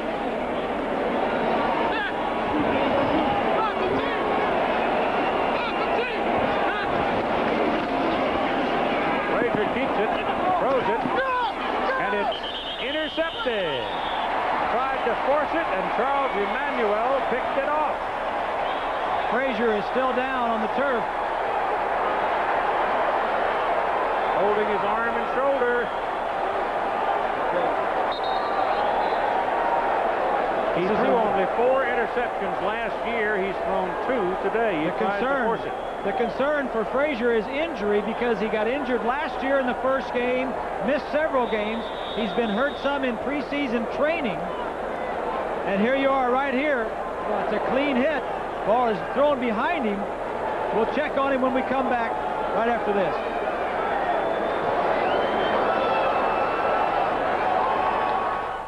Hit just as he's throwing this ball into the end zone. It eventually gets intercepted, but he gets hit very, very hard right after he lets it go. And I think Lynn Swan has a report on Tommy Frazier. Yeah, Bob, he came off the sideline, told the team doctor that he landed on the arm. It's just a little sore, but he's okay. So they anticipate he can go back into the ball game. Every West Virginia possession, it seems, today has come from the 20. They had one back on the 17, but the 20-yard line has been their best starting point of any possession all day long. Robert Walker carries there, picks up 2. You know, Keith, a lot of people may say, well, why is he in the game at this point? Nebraska leading 24-0. I don't think the score matters as much as the number of snaps and the experience. They want to get him some snaps and some playing time for the next couple of games. I don't think you're going to see him in the game in the fourth quarter, but I think they wanted to come out in the third quarter, get him one series, maybe 2 series under his belt, and then sit him down, let somebody else play. Chad Johnson got to do something with it.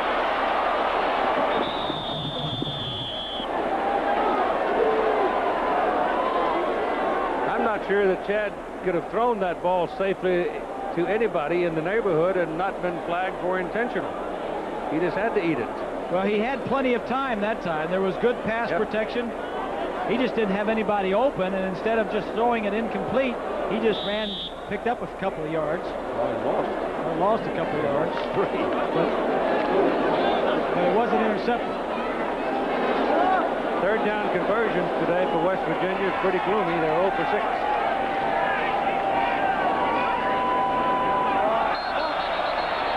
Movement along the line of scrimmage, and I think by the offense.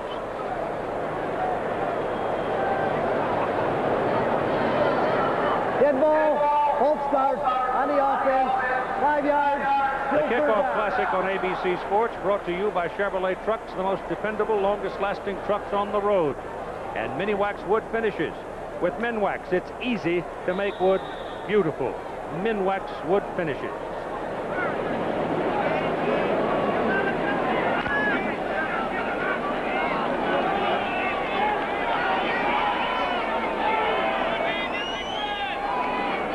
Third down and 18 right here for West Virginia. The ball is all the way back on their 12.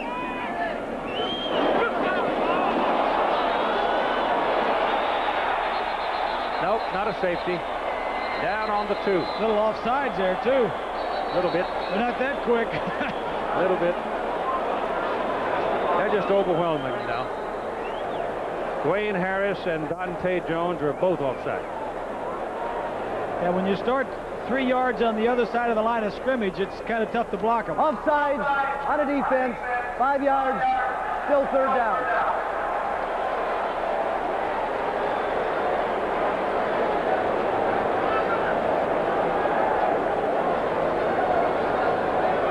Nealon knows that he's going to have to bring this offense along slowly. We've documented he's lost a lot of players offensively in the skill positions, especially. Cad Wable is in there at the tight end right now. Big guy, 6'6", 235. Junior from Reedsville, West Virginia. Johnson throws. Really in between receivers. Nobody had much of a chance to bring it down.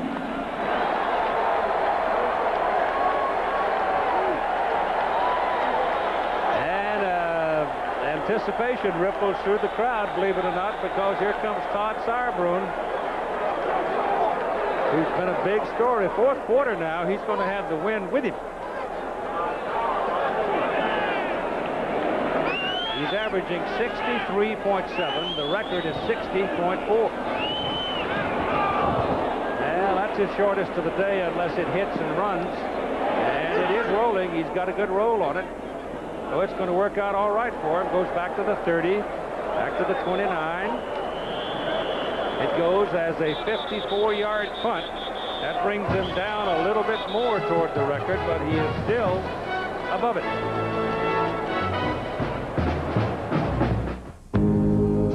It seems these days folks are taking a new look at their priorities. With that in mind, Chevy brings you the roomiest full-size pickup ever made, so that family can come first and work second. The the extended cab from Chevrolet. Chevy, the most dependable, longest-lasting trucks on the road. Reason number 3, to race to McDonald's. The Quarter Pounder with Cheese Extra Value Meal. A hot, steaming Quarter Pounder with cheese, large, crispy golden fries, an icy Coke, all just $2.99. $2.99. Just one more reason to choose McDonald's. Goodyear announces all Wranglers on sale for pickups, 4x4s, and vans. And that's not all. Save 25% on selected passenger and performance radials. Sale ends September 17th at participating Goodyear retailers. So you claimed $84,000 in entertainment expenses? Yes, I did. Do you have any receipts to back this up? No, I don't. Well, what's in the bag, then? Tostitos, chips, and salsa. People really love them. And every time I opened a bag, I mean, one thing... Tostitos tortilla chips are so deliciously perfect with Tostitos salsa. Next thing you know, it's a party. I smell refund. Really? No, not really. Tostitos, prepare to party. The ball rests just touching the 29-yard hash mark on the Nebraska side of the field, with the Cornhuskers leading West Virginia 24-0. Tommy Frazier is the quarterback, with Phillips and Schlesinger behind him. And here comes Phillips, who has already run up 123. You can add 2 or 3 more to it as Keith Morris makes the tackle for West Virginia. At the conclusion of today's game, we will select a Chevrolet Most Valuable Player from each team, 24th year. Through the Chevrolet Scholarship Program, $1,000 will be donated to the General Scholarship Fund of each school. Ball is at the 33, so it's 127 yards for Phillips.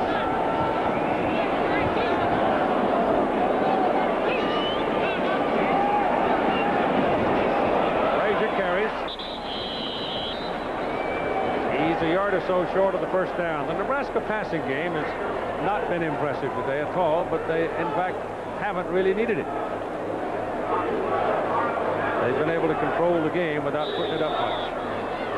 As I mentioned earlier, they did lead the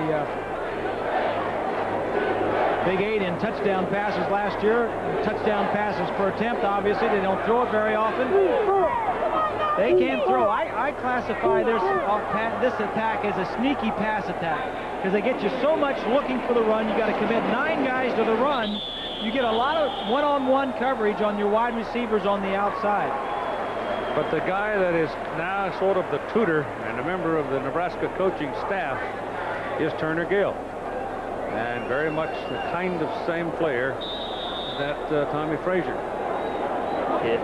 The Nebraska coaching staff, kind of an interesting group too, Bob. The average tenure for the Husker coaches is 14 years. That's continuity. I like that. That's very impressive, and speaks to you about the head coach and the coaching in the program there in Nebraska.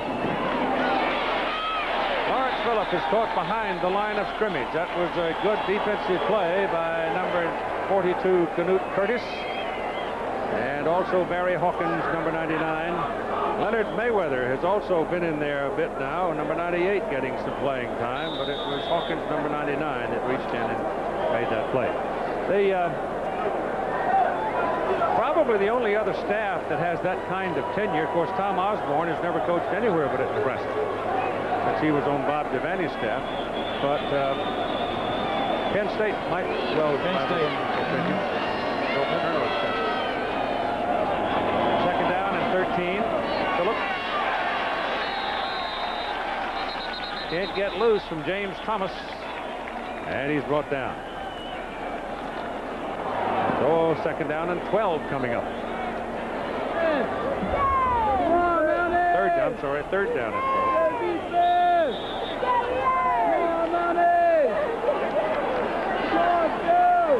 There's been some shuffling around in the coaching ranks in 1994.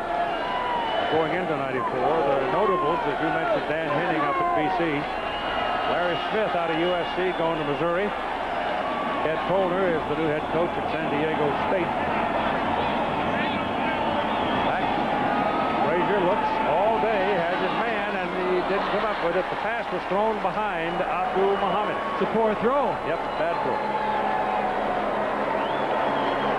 Ken Hatfield leaving Clemson, going to Rice, and Tommy West coming over to Clemson for his head coaching debut at 1A.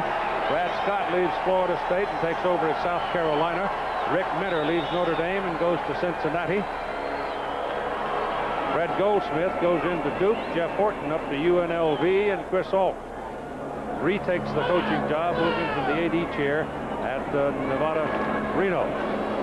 So those are your coaching changes. The punt is away by Erstad. Good roll on it. Vanderpool picks it up on the 10. Nothing but white shirts down there. Nothing but white shirts. He's lucky to get back to the 14. 51-yard punt. Coming up next, NFL greats will take on flag football's best, and the NFL will air it out.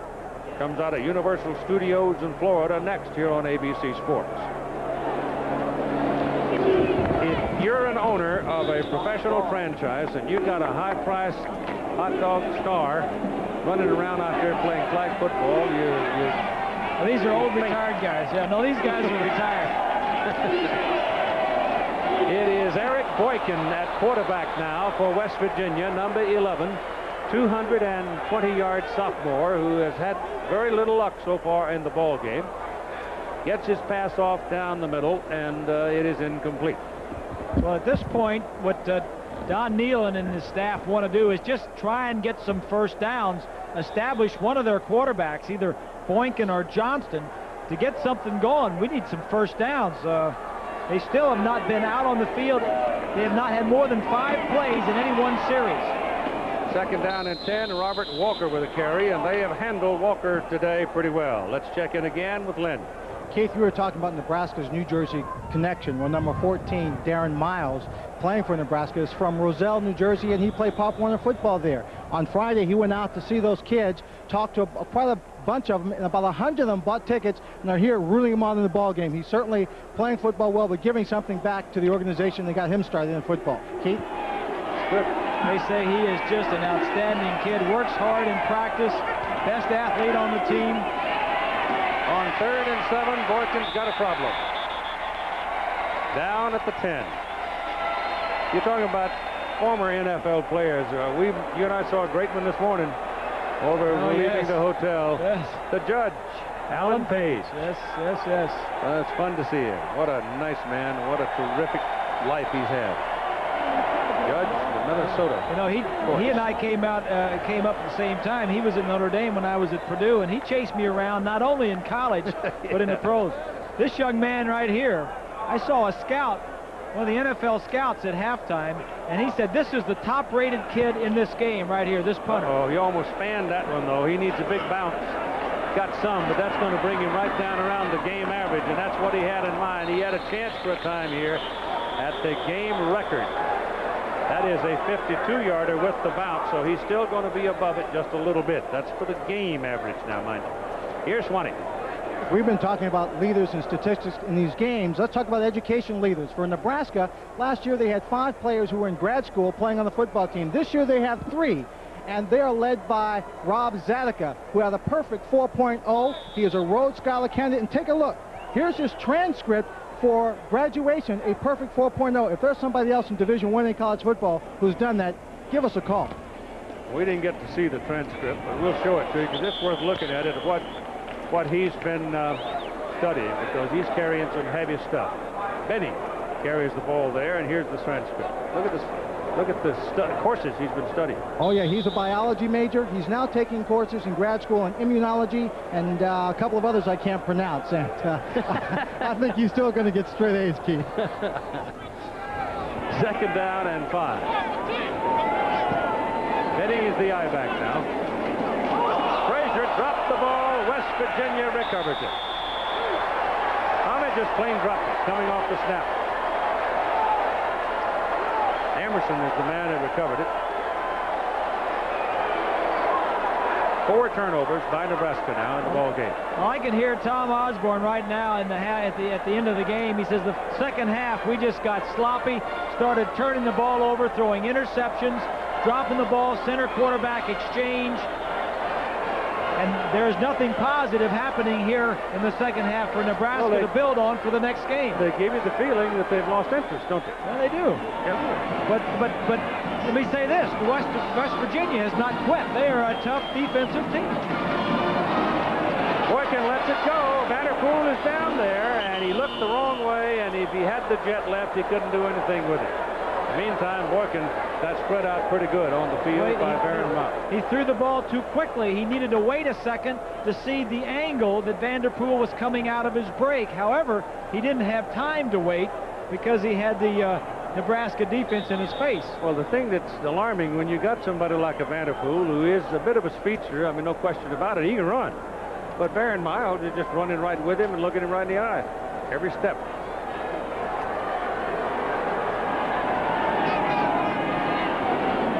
Second down and 10. Ball on the 44.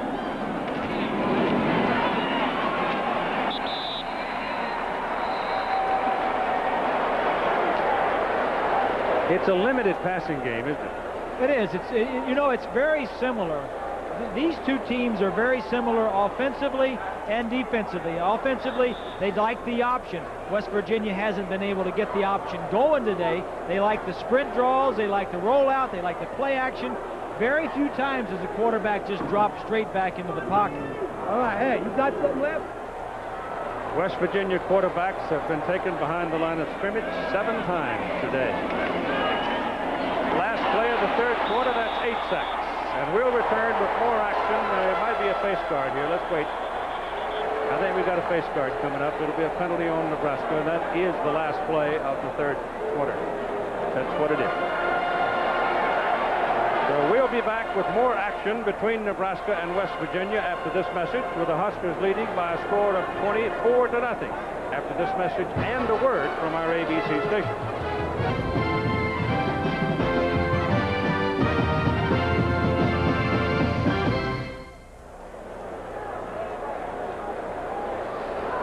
Final quarter now, 24-0 ball game. West Virginia is going to have to punt, and the story about this is he can kick it, what, 52 yards, 53 yards. So that'll take him down below the record right here. He can only kick it 53 yards because that's the total amount of field he's got to work with, and that's exactly what he does. But he is now dipped under the record for this game. Todd Sauerbrunn, but he may very well get another chance to bring it back. So in this ball game, he has been the big story for West Virginia, as the third quarter stats clearly reflect the problems of the Mountaineer offense. Nebraska with big numbers except for turnovers. Osborne won't like that. And for West Virginia, just really weak numbers, especially rushing yardage. -6. Last year they averaged 234 yards a game. Today, -16 rushing yards. Tommy Frazier is still in there at quarterback. You've got Macavicka at fullback and Damon Benning at the I-back position. Macavicka playing 8-man football in high school over in Brainerd, Nebraska. Rushed for over 4,000 yards. But you don't, these days, at a school that has the legendary history of a Nebraska, find somebody normally who's been playing 8-man football. A couple other players on this team played 8-man. Yeah. Keneally, you find it quite a bit in Nebraska. Defensive, yeah. Up in the Dakotas, Wyoming. Second down, Frazier whips his pass complete to Reggie Ball. And Ball with his first catch of the day, I guess. Third catch of the day. So look at the defensive group. That's probably Charlie McBride in there talking to his troops. That's not Charlie, but if you're wondering why Tommy Frazier is still in the game, I'm sure Osborne is not happy with what's happened. He's thrown an interception. He's dropped a snap from center. This has happened in the last in the second half. And he's missed some passes. I'm thinking he's just going to let him in there and get his timing a little bit. This is Damon Benning, the sophomore out of Omaha. And West Virginia tattoos him after he picks up about 7 yards on the carry.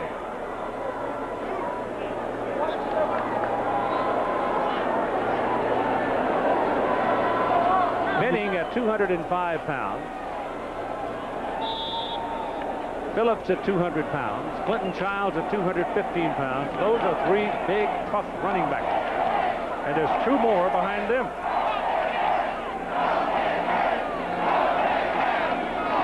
All they need is a little seasoning. This is Schlesinger, the fullback. West Virginia trying to claim the ball.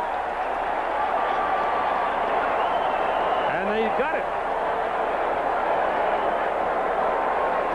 Down on the bottom of the pile, Toffoni, number 3, took the ball away, and that's 5 turnovers by Nebraska.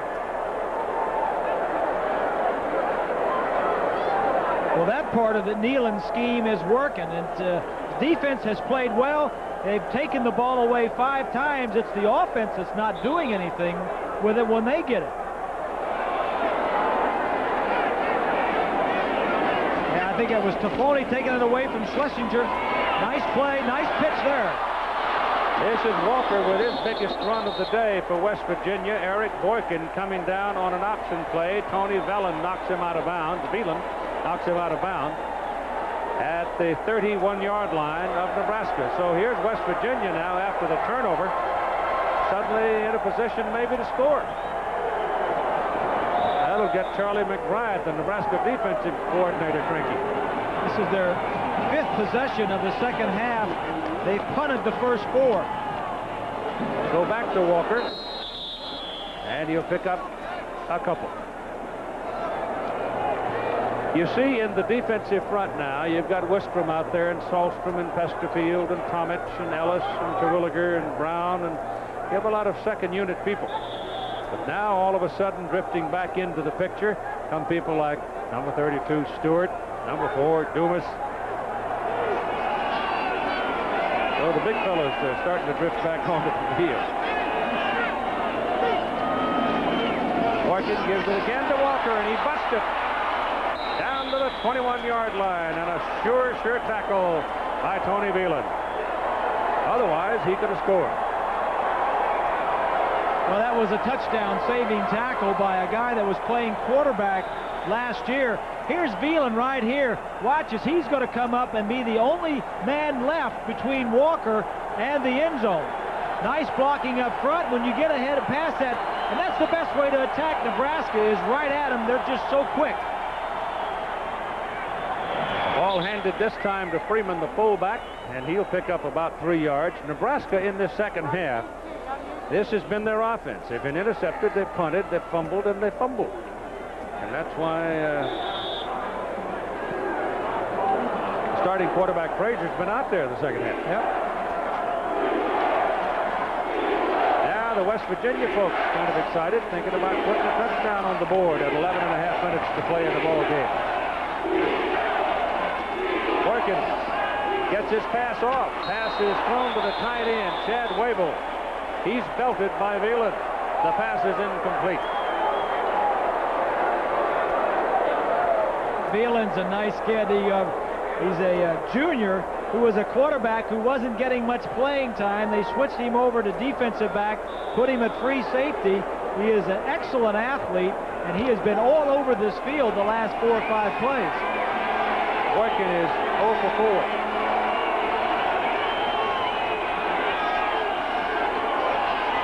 Pressure coming up the middle, dumps the ball off to Jimmy Gary into the ball game. Jimmy Gary, who started last year as your starter at tailback, 220-pounder out of Okeechobee, Florida, taken down by Clint Brown. So there's a loss there, and they're looking at 4th down and 13. Neyland being an ex-quarterback and seeing what his offense is doing, how badly or poorly they're playing, they're just not executing. It's got to be tough on him. He knows there's a lot of work to be done.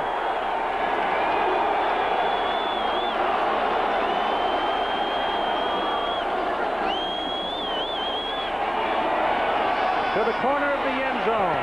Missed connections. Vanderpool went one way and Boykin threw it another.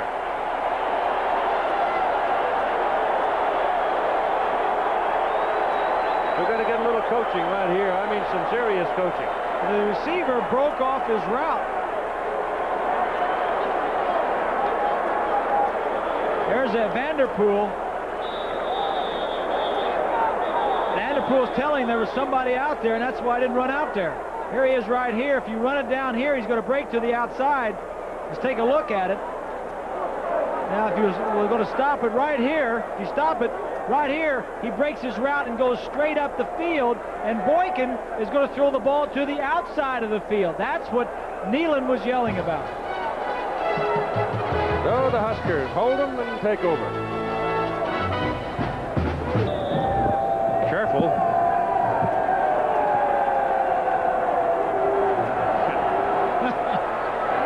You got to be a pretty good athlete. That thing's heavy. Here comes Nebraska from the 23-yard line. Frazier is still in there at quarterback, and Damon Benning at I-back carries the ball on that play, picks up a couple of yards. Here's what Keith mentioned a little earlier. These are the possessions of Nebraska in the second half. Interception and then fumbles on both the last possessions. And that probably is why Tommy Frazier is still in the ball game, which I don't disagree with. You don't put these players up on shelves and just pull them down and put them in ball games. They've got to play through things and get momentum going. Even though Frazier had some success in the first half, the team has not played well in the second. Benning wiggles away from trouble behind the line of scrimmage and winds up picking up about a yard.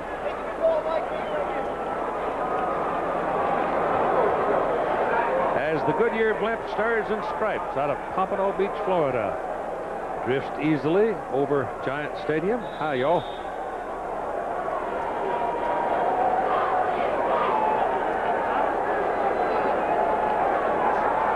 They were down in Williamsport, huh? Always used to like to go to Williamsport because you could get fresh corn right off the field next door to the stadium. That's encroachment there by a defensive player, Barry Hawkins, who leaned and with his just couldn't pull his 295 tired pounds back across the neutral zone. Offside, defense, 5 yards, still third down. I mean, when you're down there watching the Little League World Series, you just go out in the field and pour yourself some corn. Then what would you do? Our guys would get a great big old barrel, and the gentleman who owned the land, the farmer, who would let us go out and pick some corn, and we'd heat up the barrel and fill it full of fresh corn and just sound like a bunch of hogs. Wonderful. Frazier. Across the 40 to the 41.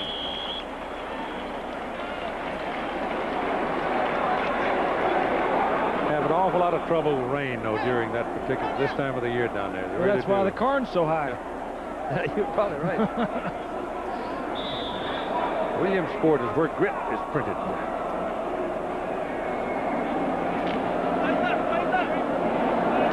Put it on the 41-yard line. 8 minutes and 40 seconds to go in the ball game. Tommy Frazier still driving the machine from Nebraska. Quick pass thrown sharply and caught. Well, if I'm not going to say that's thrown sharply, it wasn't. It was thrown behind him. But Brendan Holbein was able to reach back and get it.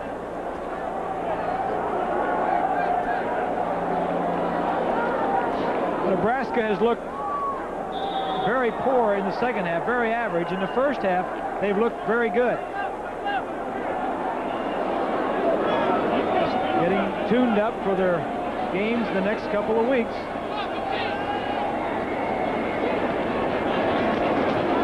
Clinton Childs with the ball.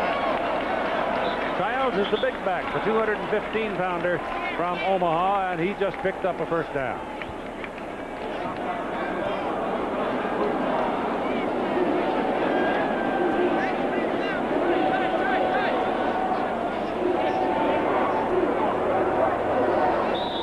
The team, of course, that is figuring to challenge Nebraska for the Big 8 champion this year would be the Colorado Buffaloes. But Colorado really got a rough schedule early on this year. They're tangling up with folks like Michigan. They got some tough games in front of them. A game at home with Wisconsin. And Wisconsin, yep. That's Brian Schuster, number 28, a sophomore, now at fullback for the Cornhuskers. And Dr. Tom starting to empty his bench. Play a lot of folks when you have a chance. Clock showing 7 minutes and 50 seconds to play in the ball game. Oklahoma's got to be looking at a new quarterback. Kansas State had a big year last year, and they're still tough. Tom says the Big Eight's a tougher conference this year. Frazier, option. Look out. He's gone. Touchdown. 42 yards.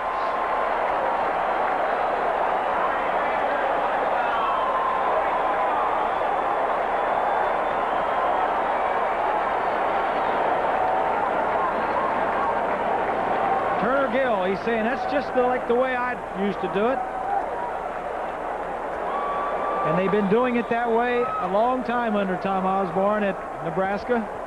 But I don't know if they've done it any better than this young man and Turner Gill used to do it. 12 carries, 130 yards, and 3 touchdowns for Tommy Frazier. Tom Sealer from Las Vegas, Nevada. The extra point. Whoa. Just squeezed it in.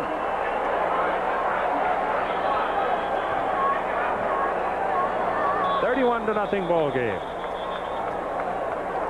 Frazier is the third running back in that 3-back set. And the thing that makes him so dangerous is that he's lined up as a quarterback, and you're really not looking at him to run the ball, and he's using the option. A lot of times he gets the crack, gets through it. Watch the block. Watch the blocking that he's getting. That's Stye, number 66, the right guard. 61 is Caskey downfield blocking, and he doesn't need much more to get into the end zone.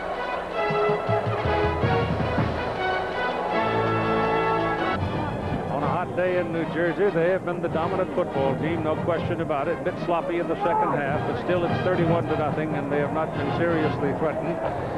As Rashawn Vanderpool and Jeff Nixon will go back now as the West Virginia band plays. And Darren Erstad, a sophomore out of Jamestown, North Dakota, will kick off. He got in the car after a baseball game and drove, I guess, just drove almost nonstop from Cape Cod to Lincoln to make the first day of turnout.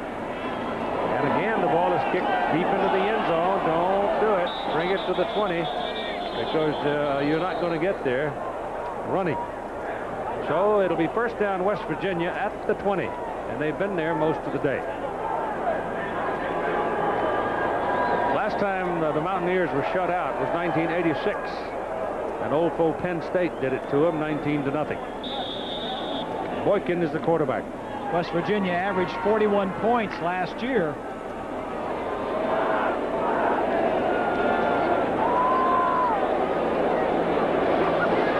Andre Barber is in the backfield.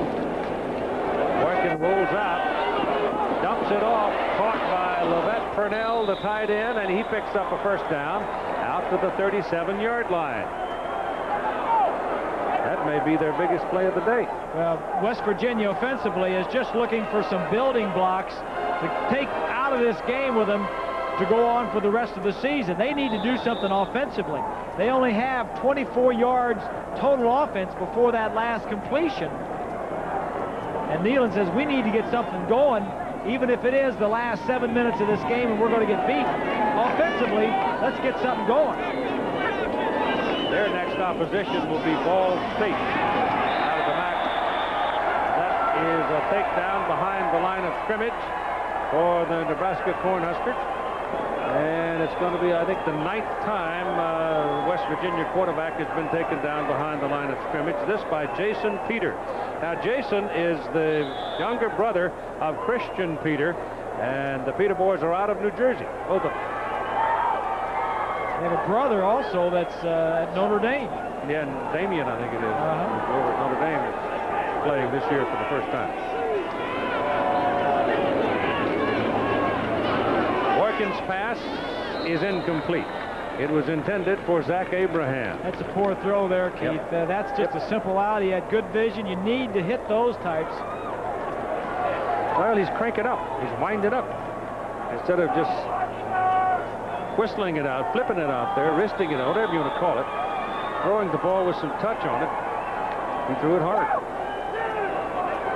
Well, last year it was Jake Kelchner and Darren Studstill.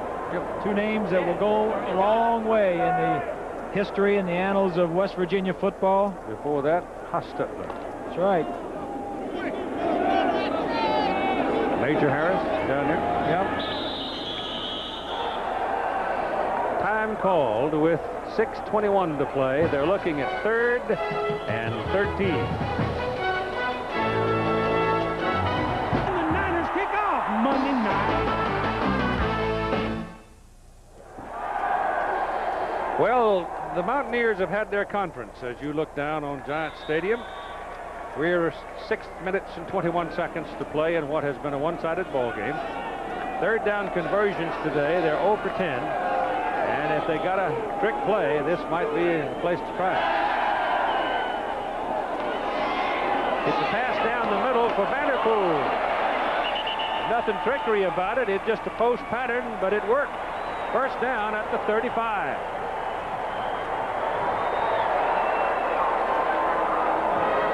This is a good throw and a good catch right here. Vanderpool is going to go down and break to the post. He's going to catch this ball, but the safety's coming, and he knows it. That's a nice catch. He made a tough catch there. He dropped some easier balls a little earlier. Look out. Well, Mr. Kareem Moss meet Mr. Eric Boykin.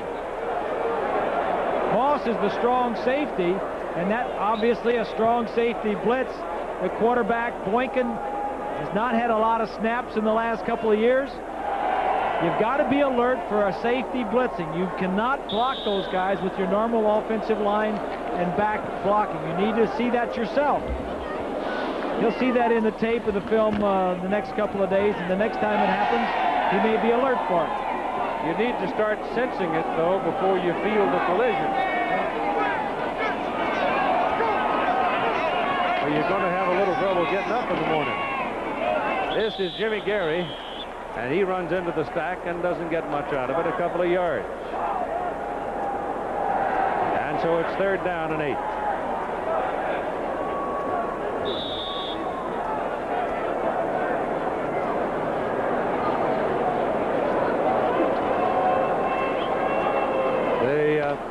Thrifty car rental post-game report will be of considerable duration following the ball game, I suspect. We'll get all kinds of war stories from Bob Greasy and Lynn Swan.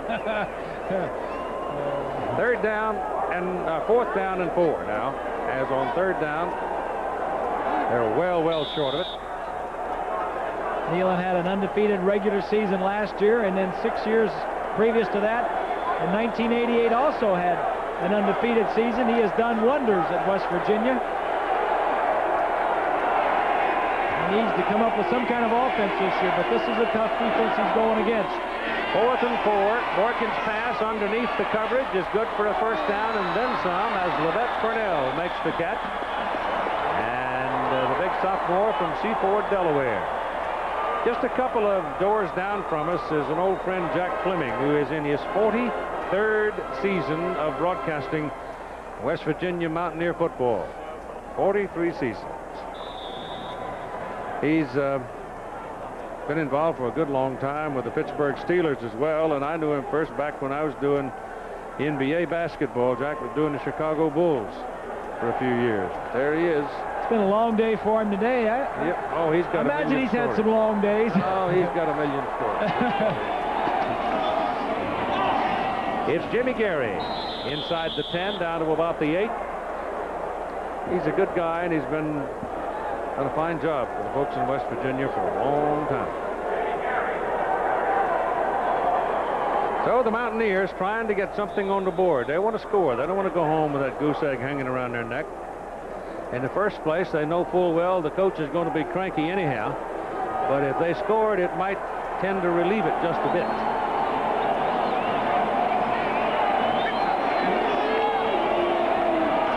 This is Jeff Nixon. And Jeff may have lost some. The last time Nebraska shut out anybody was October 1992. And they beat Oklahoma State 55-0. Ball rest on the 8.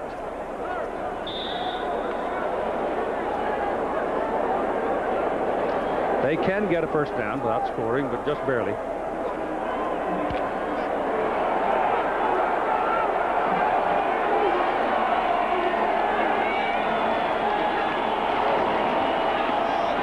Boykin.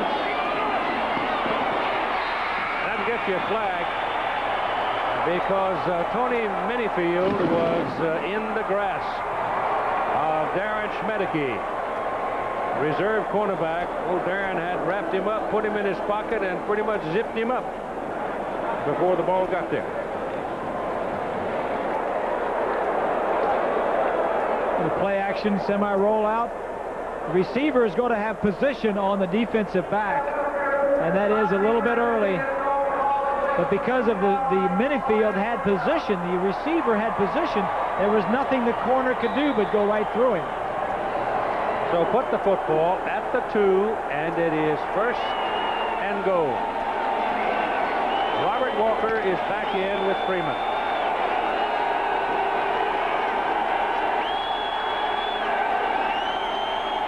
Walker dropped the ball. Bad pitch. Very bad play by Boykin. Boykin turned around. There was penetration. People had a hold of him and rattled him around, and he could not deliver the pitch, and he threw it over Walker's head. Watch number 16, Stokes. He's the one that causes Boykin to pitch it quicker than he normally does in practice, and that caused the fumble. This is just poor ball handling. You got to expect something quick to come off that corner, especially against a team like Nebraska. This is Nebraska's number 2 defense in there. They're not going against the number 1s. He had plenty of time to deliver that pitch. Well, you got to expect it. You got to see it coming before you get down that far. Into the middle, nothing. So now they go from the 11 back to about the 8. And it is third down and goal.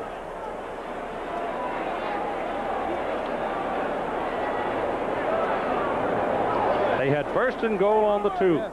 Now they're looking at third and goal on the 8. Actually, it's closer to the 9, but it's in between them. And you always mark it on the forwardmost hash mark.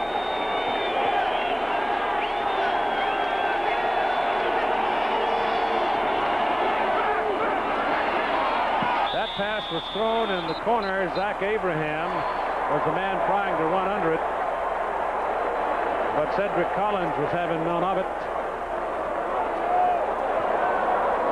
Dave Burnson tells me that if they let Sauerbrunn punt here, that he will have a new game record for punting. He's really worried about that game record, isn't he? In a game in which he had 10 punts. Yeah, I don't think the chances are very good. I don't either. 2:20 to go in a ball game. Timeout. Most, I'd say about half the folks are still here. It's been a nice balmy day to sit. The sun has been kind of dimmed by a haze. It is fourth down and goal, and Boykin trying to outrun the pressure. Throws into the end zone. It is intercepted. Intercepted by Cedric Collins, who's another one of those graduate students playing for Nebraska. And so with 2:12 to go in the football game, it appears that West Virginia is going to be shut out.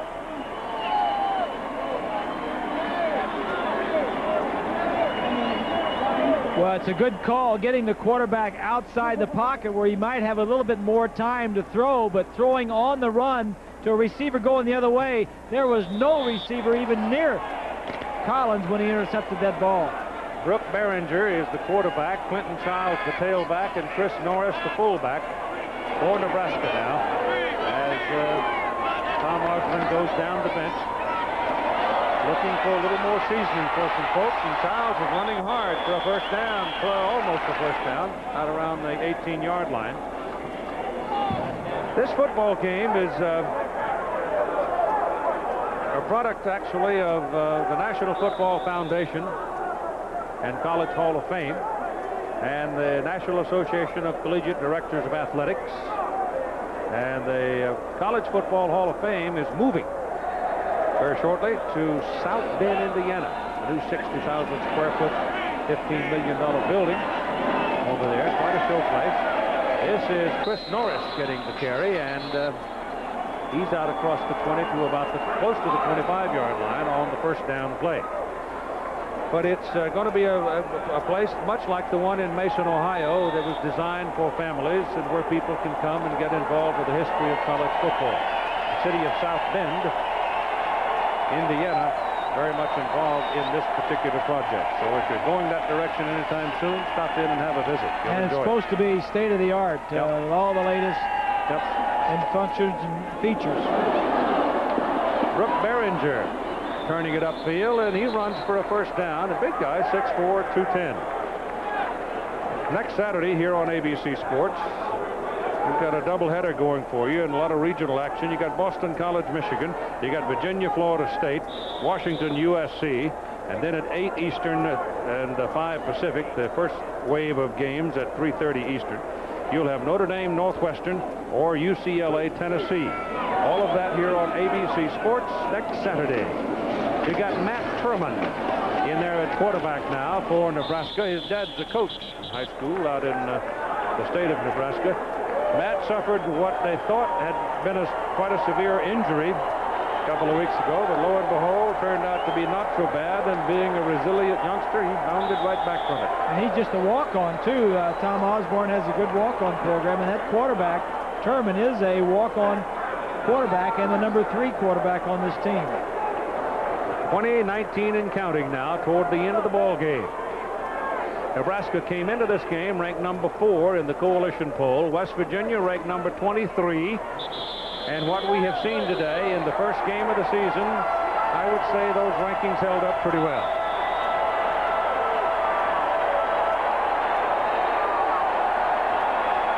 And so it is done. The game is over. The 12th Kickoff Classic won by the Cornhuskers of Nebraska over the West Virginia Mountaineers, 31-0. The Chevrolet most valuable players of the game are Tommy Frazier of Nebraska. Tommy had 100 yards passing, 130 yards running. He threw for a touchdown. He ran for 3. And Todd Sauerbrunn of West Virginia, their MVP, with Chevrolet donating $1,000 to each school's General Scholarship Fund to reward outstanding schools.